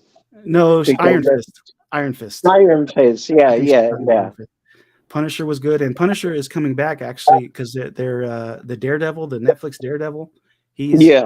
in the Marvel MCU now, so Punisher is going to be in the Marvel Reborn movie. Well, Netflix Daredevil was also off the hook. Yeah, Daredevil was good. Yeah, so pho is rice noodles with beef and chicken broth. I don't know what the difference between a ramen and pho is. Maybe the noodles. I'm not sure, but tofu got to be seasoned for sure. For sure, tofu Nah, not the definitely one that I absorbs. tried. I was like, okay, this was a waste of money, literally. Yeah. But the chicken teriyaki. Oh my god, bro. By the way, fan, if you know how to make the teriyaki sauce, let me know. Cause the way they do it, comparing to the one I bought in the supermarket, nowhere near, bro. What is it now? It's teriyaki tofu. The teriyaki sauce, chicken Oh, teriyaki, bro. You're gonna love that.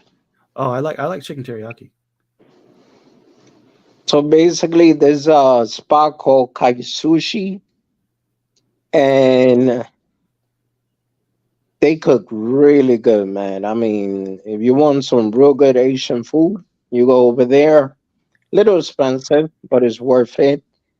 And the chicken teriyaki, they serve it with white rice, some vegetables, um, like 2 or 3 pieces of sushi, 4 pieces of sushi, small, Oh, that California, sounds good. and Dude, some fried shrimp on the side. Bang it, bro. that sounds good. I'm about a month and a half in on keto. Got to lose a little bit of that gut. Quit drinking, did keto. I lost maybe 20 pounds. I think I'm about 20 pounds.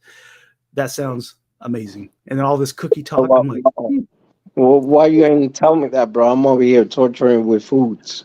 no. When it comes to sweets, though, I have a over here. There's a gas station. They sell keto like cupcakes and cookies, and so I got all this. Oh, Excuse me. Okay. I got all the sweets I need. So ramen is Japanese noodles. Oh, well, Yes. I am the I'm the dick. I didn't know that. I just We want got to do. back in the making. Yes, yeah, no, we are. Oh man, now I need to go to Seattle eventually.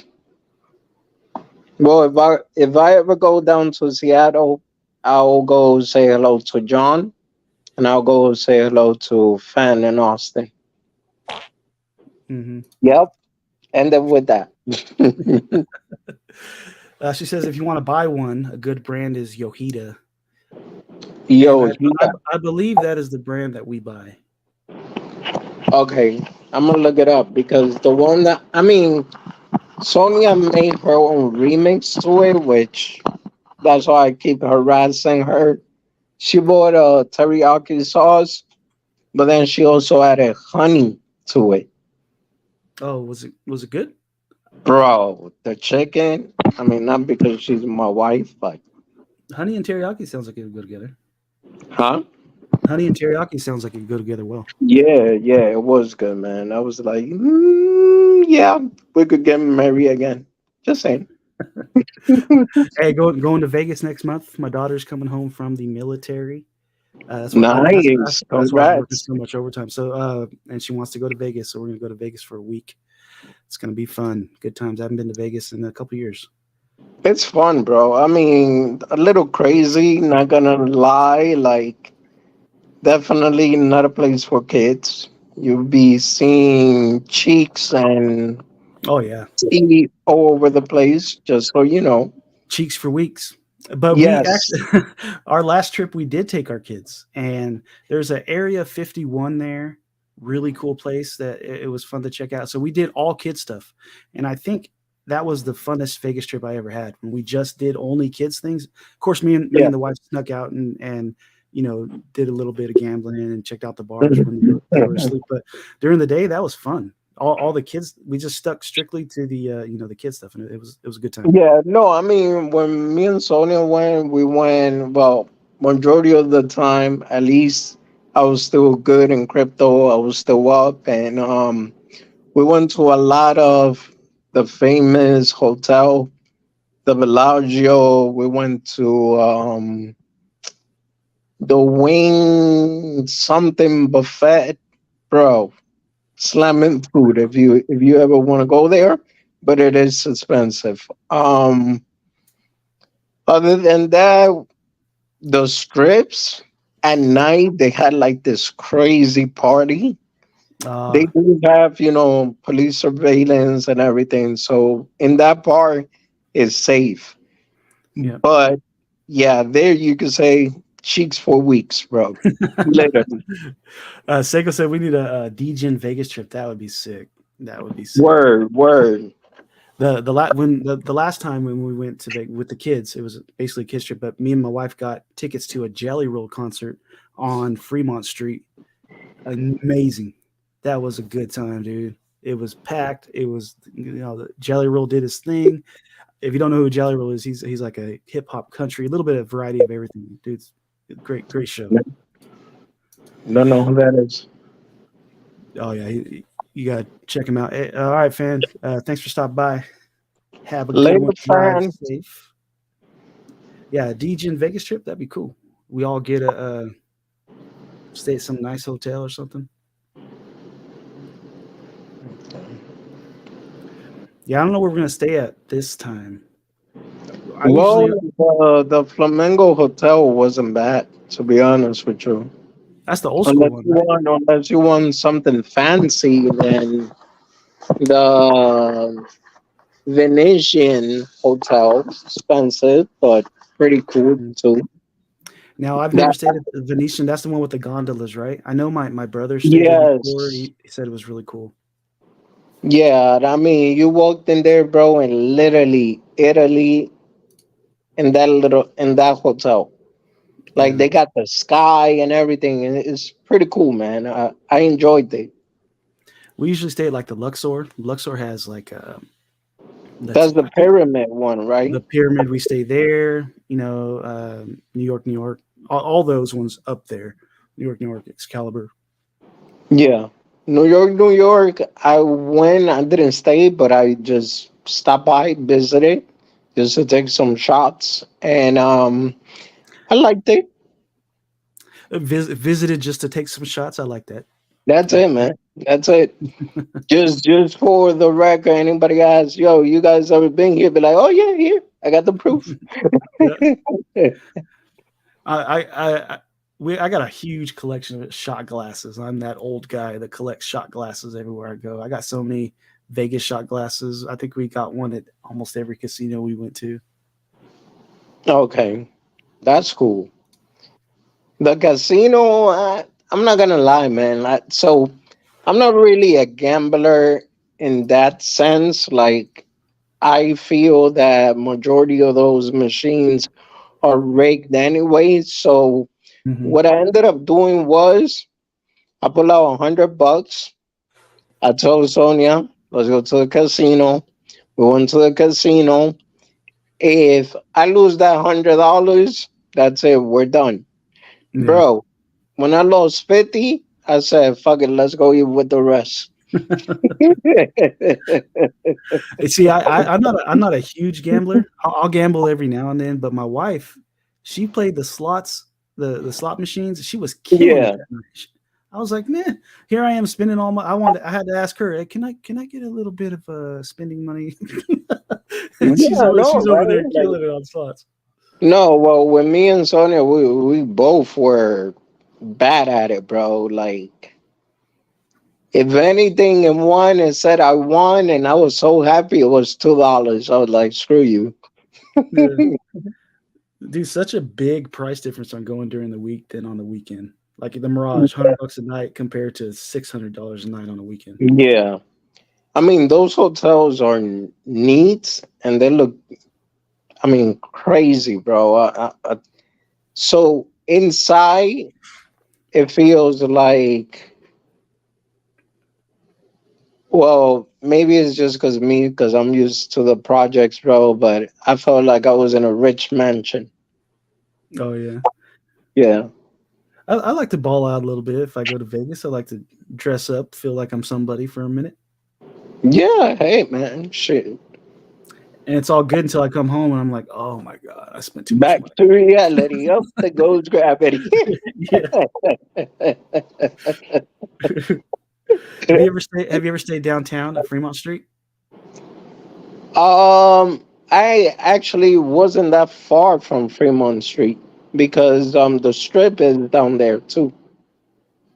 Oh, yeah, it's a little bit of ways. I don't. Yeah, it's a little bit of way. We always take the. I ride the Deuce, the double decker bus. We take that everywhere. They clean it up a lot. They have security there. They kind of there's no more riffraff. Well, there's still riffraff, but they got a majority of it out, and it's safer. So I'll spend the $15, whatever it is, instead of getting an Uber all day, and we'll just take the bus. Yeah, yeah. Now when I went, we were cabining everywhere, bro. But it wasn't that bad though, because the places, like in one day, literally between 3-4 different places, like $50 on cab. So it wasn't that bad.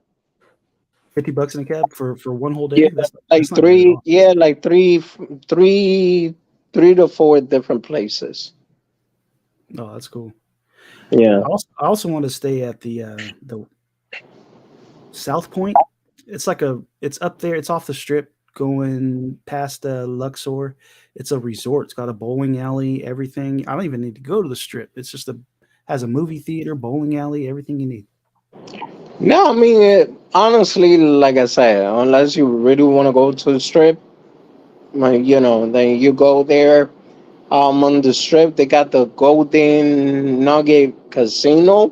Mm-hmm. If you want to go in there, then that's up to you. But even in the place that you're saying, they got everything there too, man. Then just do that. Last time I was on down there on Fremont Street, there was some dancer. He's a YouTuber, but he was there Okay. dancing. A kid from the audience came out and totally showed him up. It was really cool to see. But that video went viral on his YouTube channel. Like it went nuts, and I was there in real life checking it out. That was kind of cool. Bro, when I went to the strip, I was like, and I thought New York had a lot of liberty, but yeah, the only thing protecting those women was just a drawn circle that people weren't Oh, supposed to pass. yeah, yeah.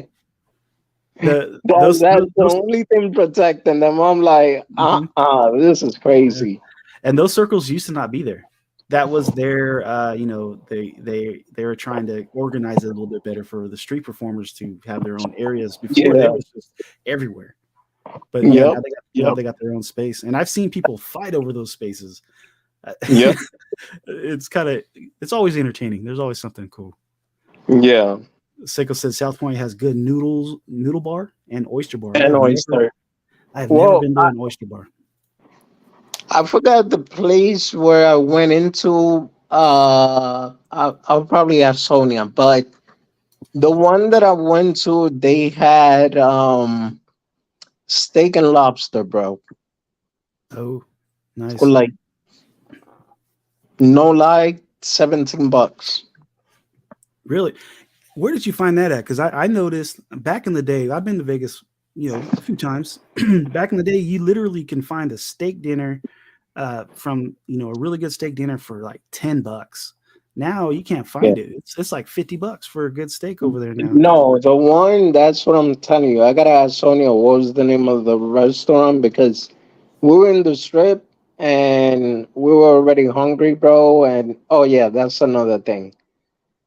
If you're not a smoker or you don't like the smell of smoke, be prepared, bro. That's all I gotta say. Yeah, we stayed at the Luxor, right? So in order for us to leave, we have to go through the casino, and I got my kids with me.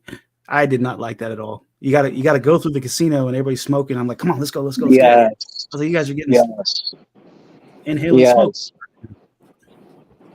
So, but I might ask Sonia the name of the place, man, because I'm telling you, their drink, the strawberry daiquiri. Oh my God, that was awesome. The food, the drink, everything was good. And it was like $17 per plate. They serve you some baked potato, lobster, some steak, and a little bit of corn on the side. So it's pretty good. Awesome. Place, yeah. I want to go to one of the Gordon Ramsay restaurants. I've never been. I always pass them because they're probably expensive, but this should be a good trip. So it's only going to be me, my wife, my daughter. We don't got no other kids, so we have a little bit extra. We don't got to spend the kid money. Yeah. It's funny. My wife's been playing the My Vegas games. You got the slot machines and cards. She's been killing it. Like she's been playing for the last month now, and we've already got free 30% discounts on a bunch of stuff. I think we got a free room somewhere. I was like, damn, baby, keep playing. Get your slot machine on. Yeah, this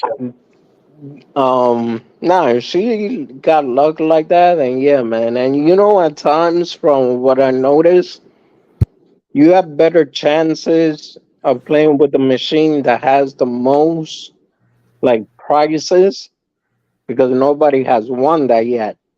So the fact that nobody has won that, you have a chance of getting into the one that somebody already won before. Yeah. Seiko says Luxor is ghetto, and I didn't know that. I didn't know that till I stayed there.